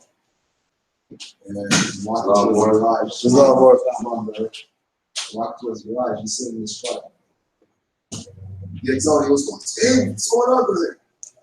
What's going on? Like, instantly, he's like, what's going on? Like, what's that? It's like, he knew, like, I had a feeling he knew what it was. Because the reaction that I got, remember, he's claiming to be native, we never, like, the love that, I love that was never there, because he's assuming I'm black guy. I don't know who I am. I lost myself. You know what I mean? So he's not gonna give me that. You know what I mean? Because if he does that, he's gonna do that to the rest of the niggers. He doesn't want to do that. So like, I feel like we gotta like show somewhat, like show them. Like how Brother Omar reminds me of when Brother Omar said he was sitting in the conference room with a bunch of people, the native people and stuff. And he was saying that he was Moorish American, and he built a pyramid, and they're like, "Oh, this is like not allowed," and, like it reminds me of something like that. We gotta bring ourselves back to show them. your thing up north, your retreat or Oh, whatever, yeah, and you're writing just Yeah. doodling on the paper. And Yeah, then yeah, decide, yeah, like, I don't know, I think he's a terrorist or something. Yeah, a jihad or something like that. I think it's kind of like anybody who's on that lineage or whatnot, like also their DNA, right? That information kind of speaks along with whatever the symbols we've already had, like graduating and having a Passover. These things are in the back, and so if they are claiming to be of lineage, right? They have to maintain a certain sort of consciousness to accept and question, and not just like assuming just go up, well, jihad or terrorist. Like, it's like, where did I see that? Where is that? You know what I mean? Like, help me. It also reminds me of when you showed a picture, there's a video on the YouTube channel. The natives, when they had the so-called quote-unquote natives, because everybody's native to their land. Yeah, you know? But they had the fezzes on, you know, like things like that. You know, maybe us doing that, you know, it's like, oh, that's our ancestors, because our ancestors had the pictures, they had it tucked away, and you know that. So like I was saying, that piggyback off what you were saying, you lost their ancestors, so it's like You got it, Canada. Camelback. That's Sorry. why you gotta just bring No, it it's fine, we should- back to that. So we, you know what I'm saying? Because there ain't nothing gonna change unless we change it, you know? Well, it's interesting, because I wanted to speak on what Brother Omar was talking about a while ago. Now, Omar, did you say that your offspring, your stepdaughter, she's dating what kind of individual? He's, one half of him is Manchurian. Okay. All right, and the other half, But he was definitely European of some sort. But why? okay, but he said she's gotta go meet these, people, So what happened was she's met, you know, if you have a mother and father, you're gonna have grandparents on both sides. and they are, So on whatever side that she's met, the other side is Manchurian. right, so they got more of a problem. No, I'm sorry, I had thought at the time that the boyfriend was one of us in terms of being a Moor. Because, Well, he would be if he's half Manchurian, right? So, oh, okay, gotcha, so he's half Manchurian. And the girlfriend now is, of Japanese heritage. and Asia and Yamakwa, so half. Right. Right. So, Okay, the interesting thing is that they got a problem with her when, look at the history between the Japan and China, you know what I mean? absolutely. Look at that history. And then the other thing I wanted to touch on as well was you were reading something about the fur trade, right? And how the slave trade didn't balloon in Canada, quotation marks, as much as it did in the US. Because of the different industries. Right? And he also said something about between that 200-year period, between 16 something and 1800, there was only 4,000 people that were enslaved. As opposed to the millions that were enslaved in the U.S., which makes no sense to me. Don't tell me about industry. That fur trade was huge. Okay? Huge. We got Hudson's Bay because of This is why. Hudson Bay Company because of the fur trade. Well, so how are you gonna tell me you had 6 million or how many million people coming from Africa to the U.S. and all over these places, but we only had 4,000 here in this territory in a 200-year period. This is why I started my whole statement off by saying that's why we need to control our own press, because we were still getting a manufactured form of literature or dissertation there. So they already doctored it to make you think that this was some little thing that was going on here. But remember, even your language is speaking as if they didn't bring anyone from anywhere. You were just saying that they brought all these slaves over from Africa. They never did. This is what they're saying. I know, but I'm saying already, just even your language as you're saying it, though, if I was someone who wasn't awake, I would be thinking all these people came from Africa. No, they didn't. We were here because they denationalized us. And what about enslaved Europeans, indentured servants, or whatever you want to They want to bring them up. You know what I'm saying? Remember, they're the ones telling the story. Yeah, but it goes deeper than that, right? They all had a nationality. And from what I understand, if you look into that same history of the prairies, I hear about all kinds of people from Europe getting all this free land. So, you know, come on. Isn't it known that some of the ones who were brought from Europe were the undergraduates, like these who already prison, but not because it was No, they went to Australia. oh. No, yeah, Australia was a great company, yeah. Yeah, it's a big prison.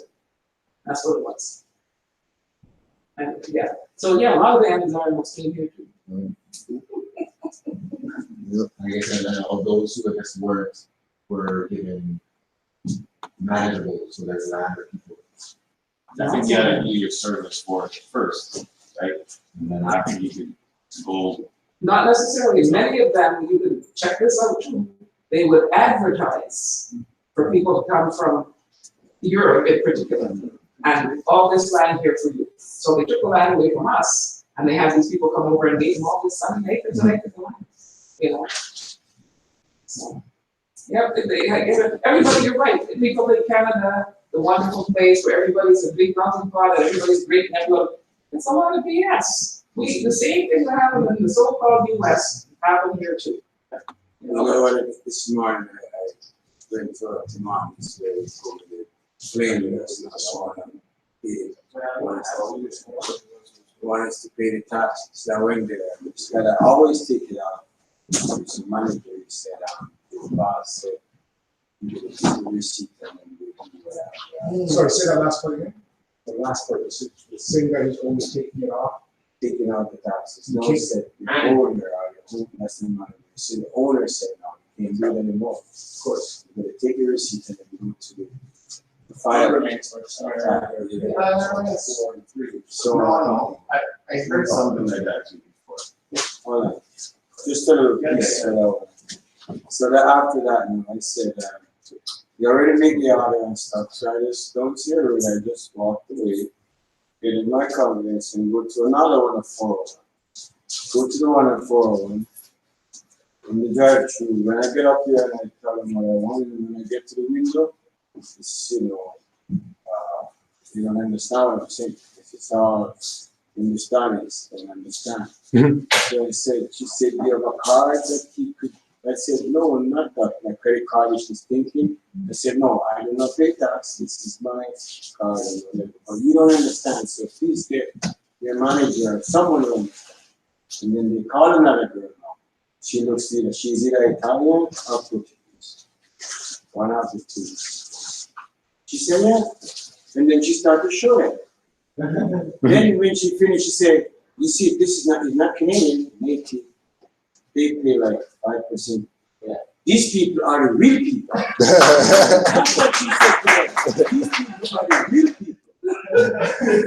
And then they're in the background say, oh cool, oh cool. Well, look what I just been through over here, and look over here. Yeah. She said, these people are the real people. Yeah. They don't pay none of the Indian natives. Okay? Yeah, she thinks so.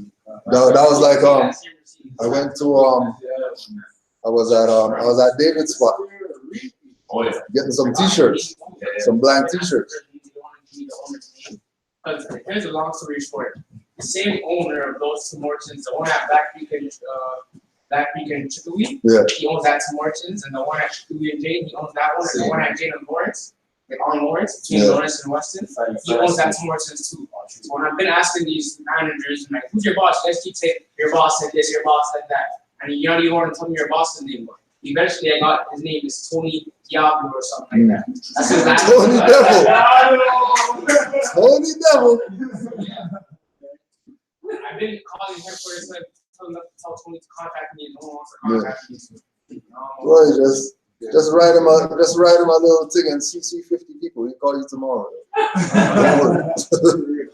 He'll call you tomorrow. No, I was saying that was just like I went by David to go get some t-shirts. So he's doing the ring up or whatever. I told him, hey, don't forget, I'll wear no tax. He's like, no, you gotta pay like 5%. I'm like, no, we're not those ones. Like, what do you mean? I thought you paid whatever.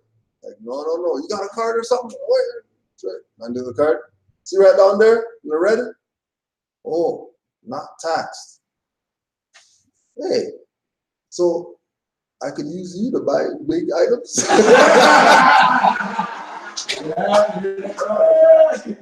We'll go back and hit them up. I'm gonna go back and hit him up like that. I was gonna Yeah, say, yeah, we're you gonna could go use with the me. guy that we saw today. Oh yeah, today, yeah. Brother Muhammad, yeah. So man's in his golf cart, driving on the island or whatever. You know, Ceylon, Sri Lankan. Yeah. So Yeah, he cuts he across our path. cuts across, like we're walking, and then he like just comes with the cart. Hey, nice hat or whatever, nice hat. Like you know, that's not a hat. You know, it's not a fez or whatever. Like, yeah. Where can I get one and all this stuff? You know? Because how much is one? How much? Yeah, it's like, oh, okay, whatever. So he's going on about Is he Muslim or something? Right? no, he asked Did he say no, he said I'm Sri Lankan. I'm like, Sri Lankan. I'm sure you sure Sri Lankan. You sure it's not Ceylon? He's like, how do you know oh, you that? know about Ceylon or whatever like that. You know, he wants to shake the hand and all that stuff. You know? And then he's just going, you guys Muslim? He Yeah. says, yeah, we're Muslim. Yeah. And then he says, where are you from? Trinidad? Yeah, And then the guy goes, where are you from? I said, well, I'm from Tobago. He goes, you guys Muslim? Muslim? Yes. I realized then he Oh no, you know what he said? After we said the Trinidad Tobago thing, Omar goes to him, Assalamu alaikum. He's like, you're Muslim? Got excited, you know. Got excited. Feeling the Moors. Yeah, So brother as we know, Muhammad. That's Brother what I keep Muhammad. saying. We all know where we're at. I don't think, this is what I keep saying, we don't need to continue to, like, I feel this is where I've gotten to. I feel, battling down the taxes and all that little stuff, I feel it's important, but I feel like to me, it's, yet again, like the body of things, not the soul of things. That's the body stuff. Really, we're ready for that next step stuff. You know what I mean? We gotta get as I said, I keep looking now at Hong Kong. We need to cede some little piece of land to us, not some little piece of land. We need to cede our land back to us. Maybe it's gonna start with a piece, but we should all be going back to more, like, one of the things we came back from Montreal, on the way back from Montreal, we passed Mooresburg. Yeah. 12 kilometers away is Iroquois. Yeah. Really? So I've been doing a little study on that stuff, but I thought to myself, there's something here in that. But really, we should be all heading back to Mooresburg right now. You know what I mean? On a certain level, where, the water runs clean and free and, that kind of stuff. Any other comments, questions? Yeah, this is touch on the got out to the end, the brothers that shoot the Ceylon brother. Yeah. The Mustang brothers. They know, like they all know. They play the game of like, what do you know? They all know. Cause like the one thing with the brother and I was at a burrito spot, the vegan burrito place, and the brother tried to charge me. I got the taxes off. The brother tried to charge me for the sauce. My brother, it's 50 cents. I already done paid like freaking, $1 for my meal, like for my family and stuff. They're gonna charge me for the sauce. I'm like, really? And he's like, brother, sorry, I can't charge you for the sauce, I'm like, brother, come on, like, we're brothers here, And then he's like, I'm like, where are you from, This is C, I'm like, where are you from? He's like, I'm from India, why, I'm like, no, you're not from India, brother. You're from Hindustan, brother. And he's like, brother, he's like, what do you know? He's like, and he went on, as we're conversating, he goes, he's walking like this, he's walking. So he's like, yeah, I'm telling him about the wars and stuff. And he's going to get the sauce and gives me the sauce and he's, there's just too much, Just goes to show you, like, you don't know who you are, like, take your words. What I like when I don't mind when I do my thing in the stores now, because it's not so much the pennies I'm getting back. It's the reaction. Who's watching me? Who's gonna go question? Who's this guy? Yeah. You know what I mean? Why is this guy get taxed now? Why is this guy? Because there's a girl like me in here too, and that's why they were in the back one time. Wow, man. They were excited because all of them come to see. Yeah. None of them couldn't do it, so they want to see now. They hear the accent too, so Yeah, of course they connected. Of course they Part of my issue though with all this, and I said this to people before, I have a real problem now with our brothers and sisters from the East who know, but obviously aren't really, well, I think they're caught up too. Yeah. They're obviously running from their slavery over there too. On a certain level. I want nothing to do with their here. They're gonna tell them what to Oh, do. yeah, absolutely, but what I'm saying, For them to get the right, correct. Yeah. all of us know this, whenever you look to those people and tell them about whatever, or they see that fez, we all have that moment where we know that they know that we know what's up. And then there's a whole sort of revelation that happens. And I sort of feel like that's some of the stuff to that. You know, I think when this thing really starts to kick off, you know, I'm just a little bit perturbed by it's near the end there, Tesla, right here right at that wall there, where no, keep going the other way keep going to the door. Yeah, behind the door, behind the glass door. You'll see it. That, you know, I'm hoping that our brothers and sisters from the east, which is what they said, are going to come to help assist us. Mhm. Because what I see right now is that if we were in our so-called lower self, they would be taxing us, doing all the stuff that maybe sort of our brothers who don't know, who are really our brothers, but aren't because they still think they're black. That you know, some of them we notice will sort of give us that handshake and that smile because they know about the fraud. But the other ones that then sort of perpetrate it, like you're saying, right? Can't give you a free sauce. When you know if one of their brothers came up in there, Sauce for this. the man would be getting it. Sauce. The man would be walking out of there with a bucket. Your sauce. Once I said, You know what I'm saying?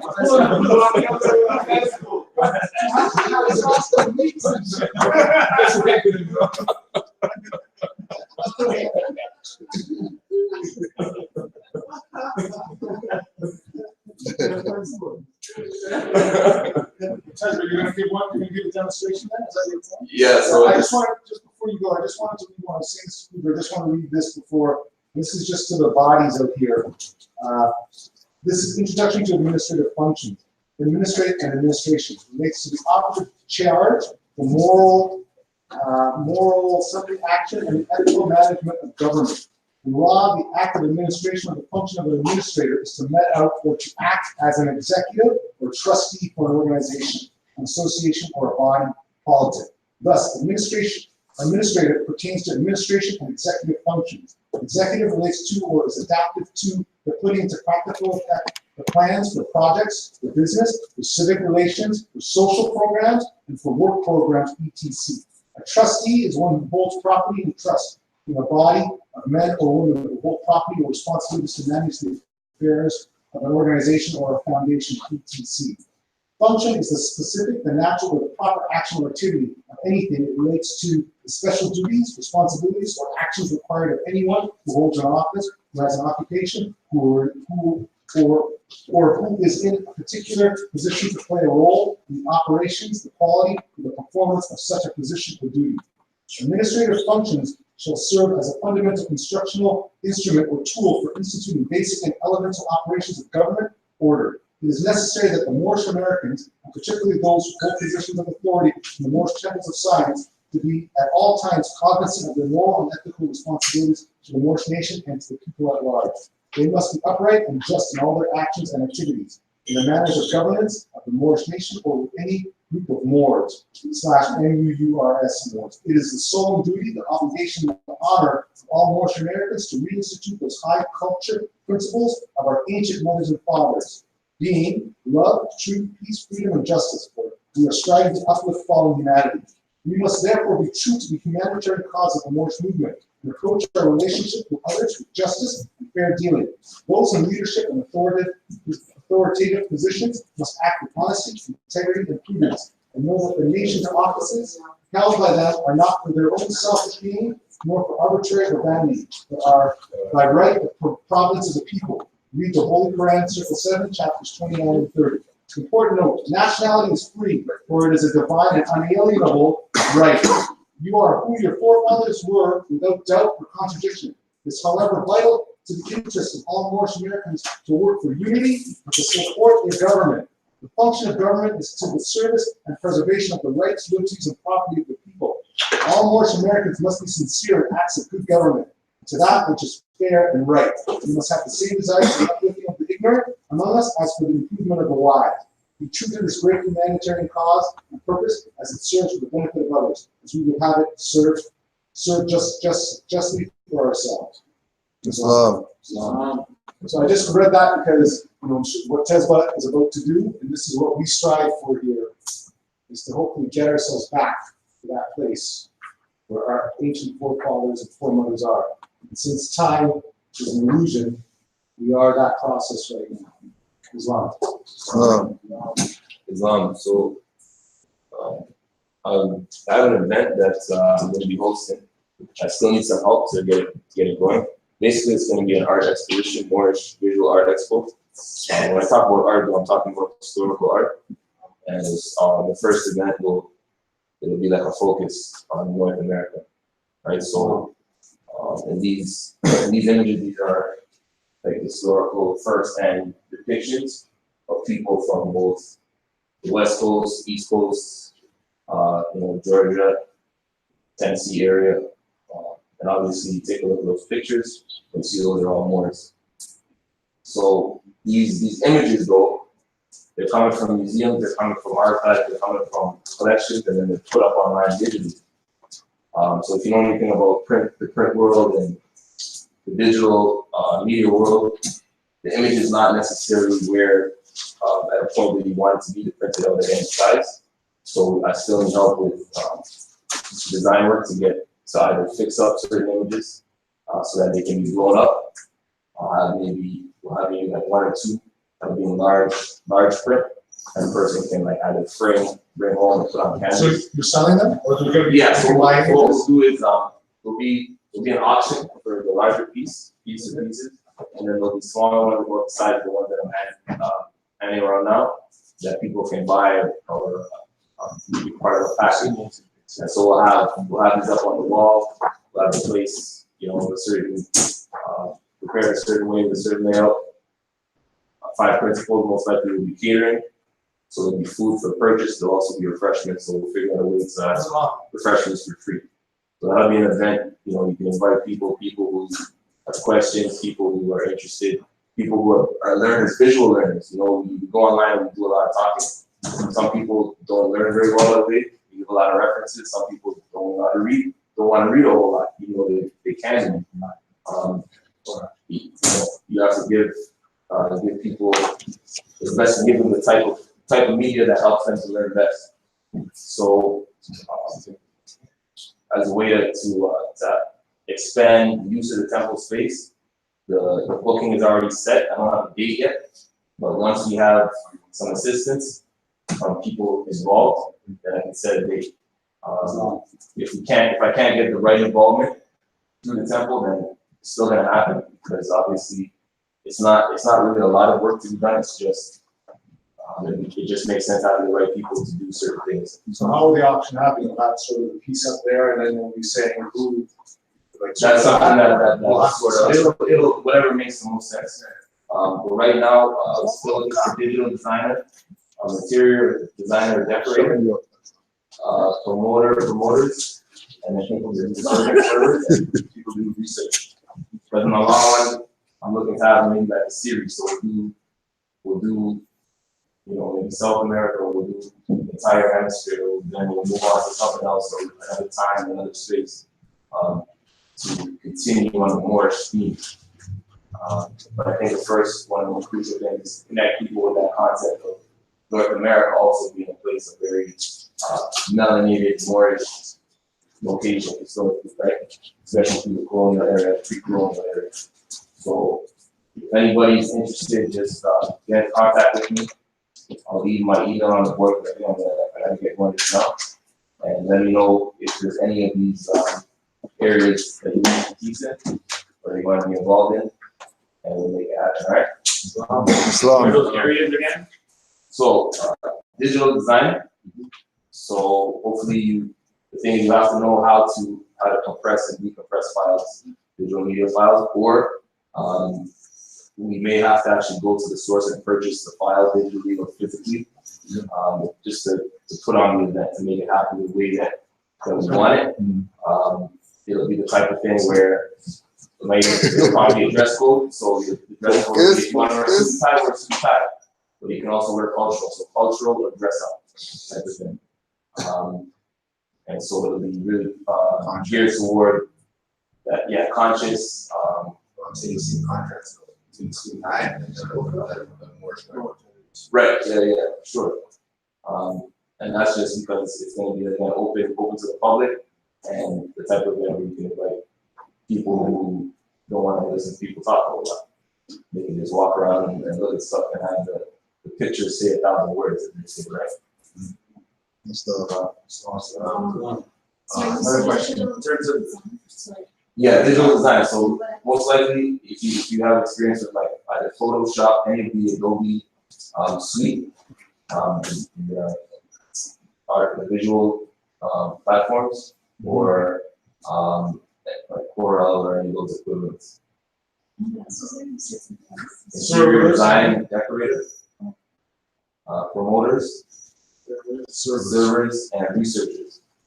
For the research aspect, it's to be able to speak to these things when and if people have questions, to be able to give them a little bit more info once they ask, right? The first thing is to give them that food for the eyes first.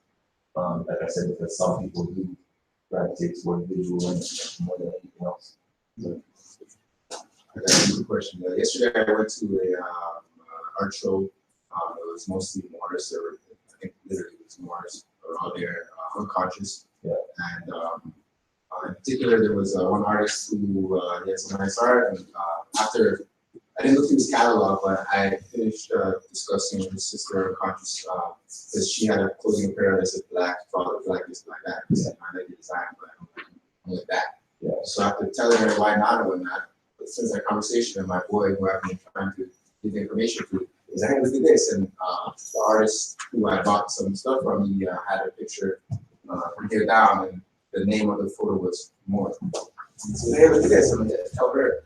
And so then I discussed with him after all this stuff, and he said, "You're even studying, and he was following, he's not following." So yeah, whatever that vibe was there, but he's a very good artist. So I have his business card and information on that. So I was saying in terms of the auctioning of artwork and of the particular images that we want, like you could recreate it in a painting form and perhaps auction that. So that's a good idea. Part of the reason I use these is because, for instance, like if I spend the money to blow up any of one of these images, at the very end of the day, there's going to be a cost involved. At the end of the day, I know me myself, even if I have to buy it and take it home, I don't do that. Whereas if I say it's a bit like art that's for current contemporary artists, like you said, there's brothers and sisters out there who are still on the black tip, brothers and sisters there who are on the Moorish tip, but maybe they wouldn't even come to the temple, they're only going to work with us for the money. That's not what we want. So I'm setting the tone with this, so that if we do have future things, or if we're going to support living artists, then we show them what's up, because most of these people are Europeans. And so the concept is, look, these people knew what's up back then. It doesn't make sense for us to be trying to build something with parts and pieces that aren't proper, aren't what they're supposed to be. Bringing blackness and Negro and this and that into this environment. We're already beyond that. Excuse me, and moving on that frequency, right? So, well, I know for sure that he's not like pushing the black tip because he already dipped into the knot, right? His aspect, I guess, was just a battle. And I left off with saying, well, if you're considering that a lifelong battle, you already have a lifelong battle. And so as the policies are stricter and stricter, you won't be asking for your autograph or signature, you guys for your biometric data, you're going through your retina scan. So when the time comes, you really won't have much more privileges. And you have much less privileges than you have now. So I think definitely we're pushing that, but I'd like to be involved and see if you guys it's interesting. yeah, definitely. What's the name of the club? What's the name of the college? Still working on that, some ideas. Sure, deadline for everything. I don't want it to happen sometime within the next, few months. End of the summer. Even if it's like fall, that's fine. So these are paintings done by Europeans. The explorers themselves when they first came. Yeah. So basically, that's Most of the first rendition of the Moors. Yeah, you look at these, right? Yes. Just showing, the age old, Because what you have, you still have a lot of people who are of Asiatic descent. What you find, especially like a lot of first generation, they're not stopping it. They're not like spending time on this less than anybody else. Like the ones who are born overseas, they can't avoid it because there's still remnants of us in certain places where people wouldn't even think over here, right? So when they come, they already know it's like this. Then you have Europeans who, on the sonic level, those who are not there, they already know it's up. But a lot of, when we talk about people who don't know, it's not necessarily that. For me, I don't feel it's Asiatics or it's Europeans who don't know. It's just what specific upbringing you come from. First generation Asiatics, go to school, go to university, get educated. You know what I mean? Let's make it in this country. We don't have time for this. So let's make the time and say, okay, here's an event, come through a few hours. Because we're going to be food, whatever. Maybe some music or whatever. And that's what we did. It was music, it was art, it was food. Exactly. We were just missing. So it's like time, right? And it's just, exactly. That's what you were there for. Yeah, they had 3D artwork as well, like similar to that Barbie there, and everything that's his mustache was there, it would be 3D and without painting. That's for 900. Exactly. Yeah. So, so like I said, I'll just leave most of you have my email, but I'll leave it on the board. And let me know what you're interested in. And, Pretty neat, it's always, what's heard about these little art shows and movies, and they go to like art galleries, and some of them are like literally like staying there like a sophisticated. but that's what we should reference.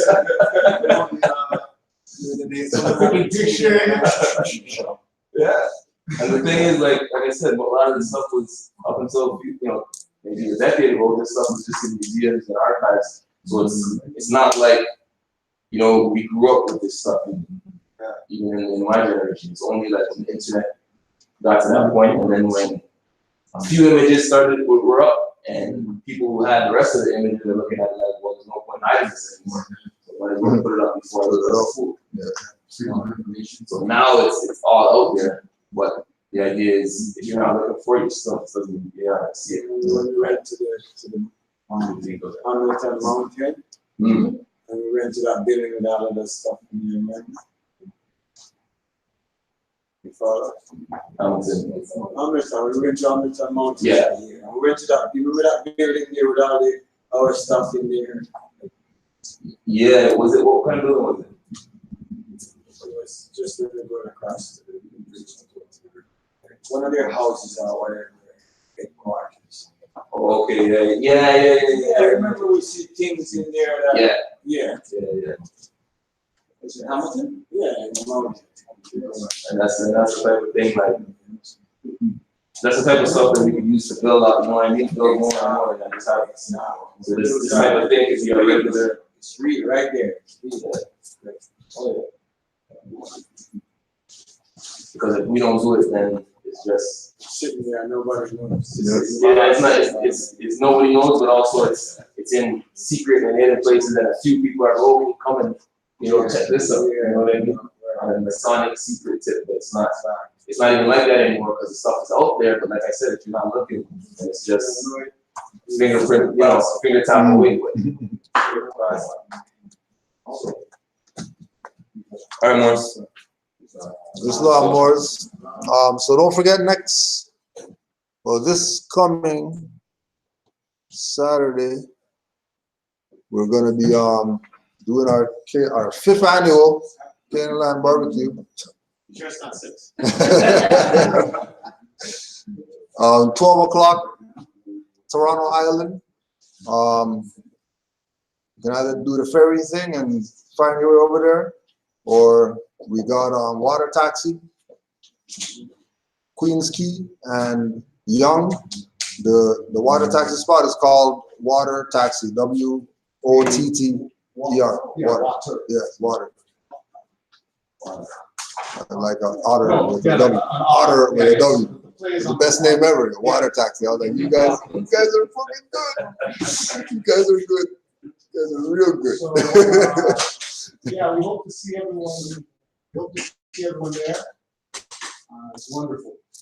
Oh, and then also too for Moore's South, July 27th, we're gonna be in Springfield, Massachusetts, 16 acres library, 1187 Parker Street, Springfield, Massachusetts. The great meeting is on. So we're just gonna have a Q&A session with the Grand Chief. So anybody, no, I'll be there on 25th, 26th, 27th. Come back on the 28th, Sunday. July, yeah. 16 acres library, 1187 Parker Street. Information you could contact Brother Yusuf L, YUSUFEL 720@gmail.com. You said you're gonna be at 25th. 25th to the 28th. Any more announcements over there? 25th to the 28th? July. July? Yeah. All right. The only other announcement is just heads up for those who've gone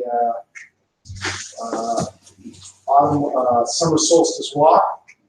I think this is in continuation with us as a people and a culture moving forward. It was a great time, but it seems that I guess in today's day and age, it's sort of hard for sometimes some of us to make it, because a lot of the times that's what I was reading, the whole administrative thing.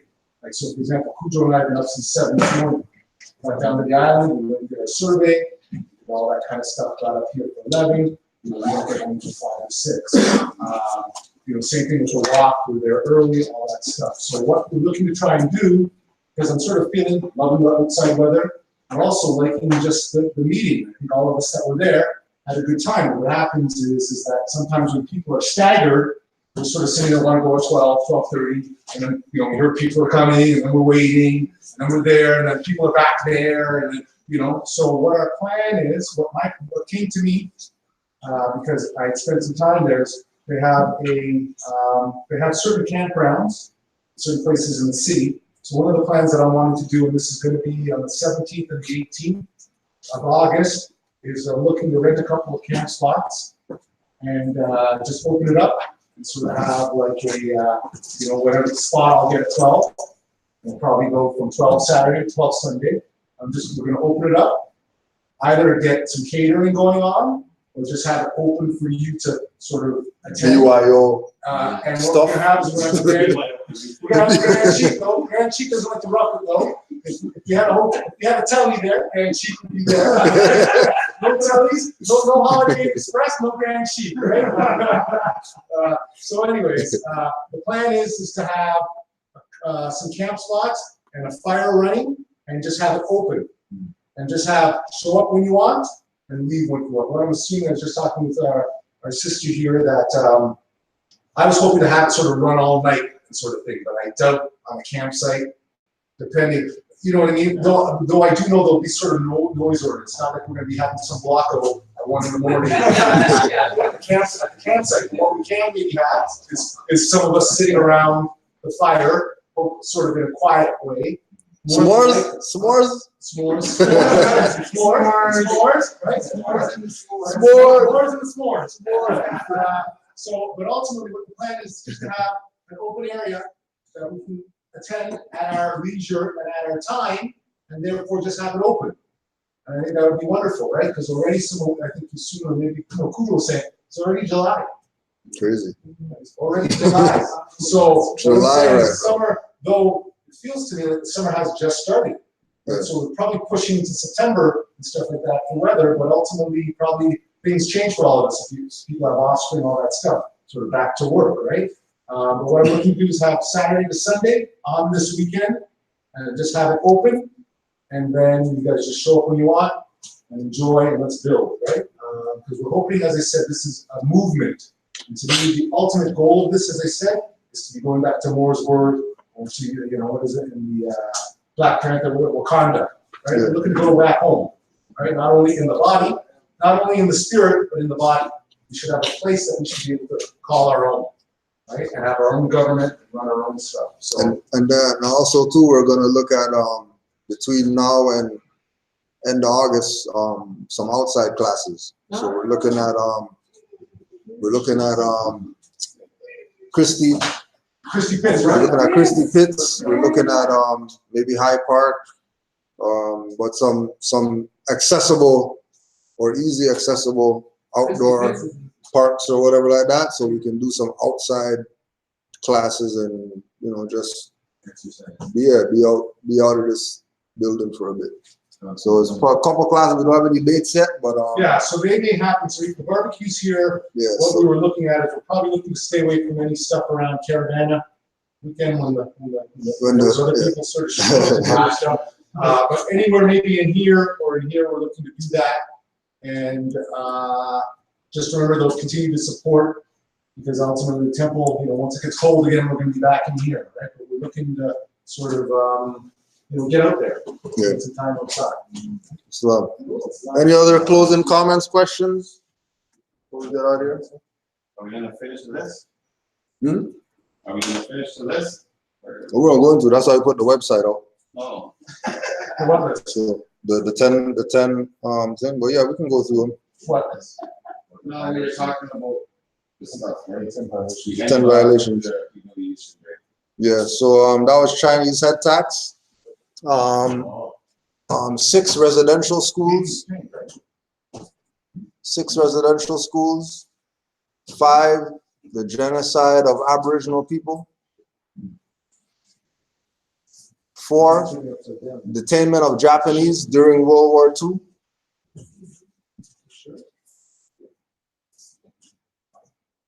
3, Inuit relocation.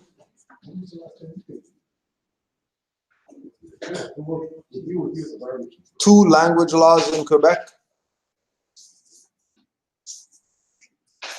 And of course, number 1, women's suffrage in Quebec.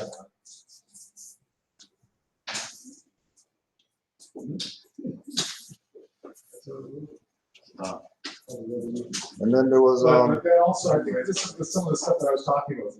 They're gonna list 10 of them as if that's it. But then we're not talking about what's happening right now, right here, right now. Yeah. They're gonna talk about some stuff as if this happened back then. Yeah. Right? But then you can't go anywhere and they're not calling you lackeys and nonsense. So this is what I, And again, that was where? This verse. what was what? Oh, I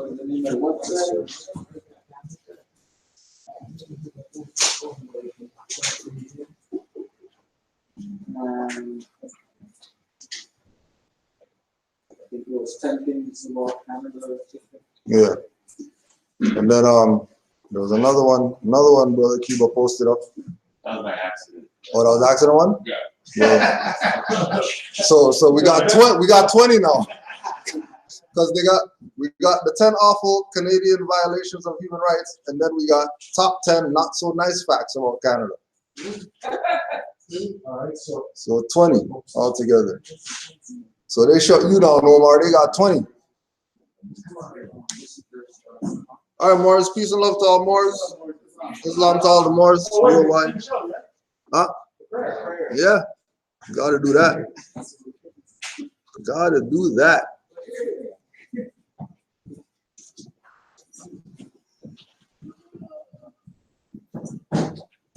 Five on the left, 2 on the right.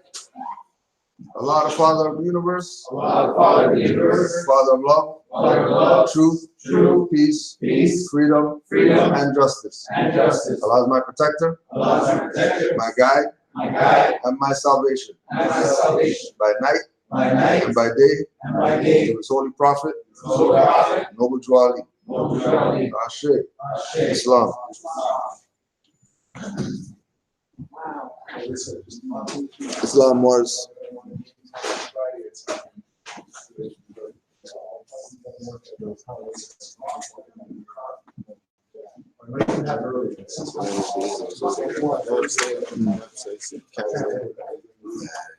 went into the sales office, we pulled it down,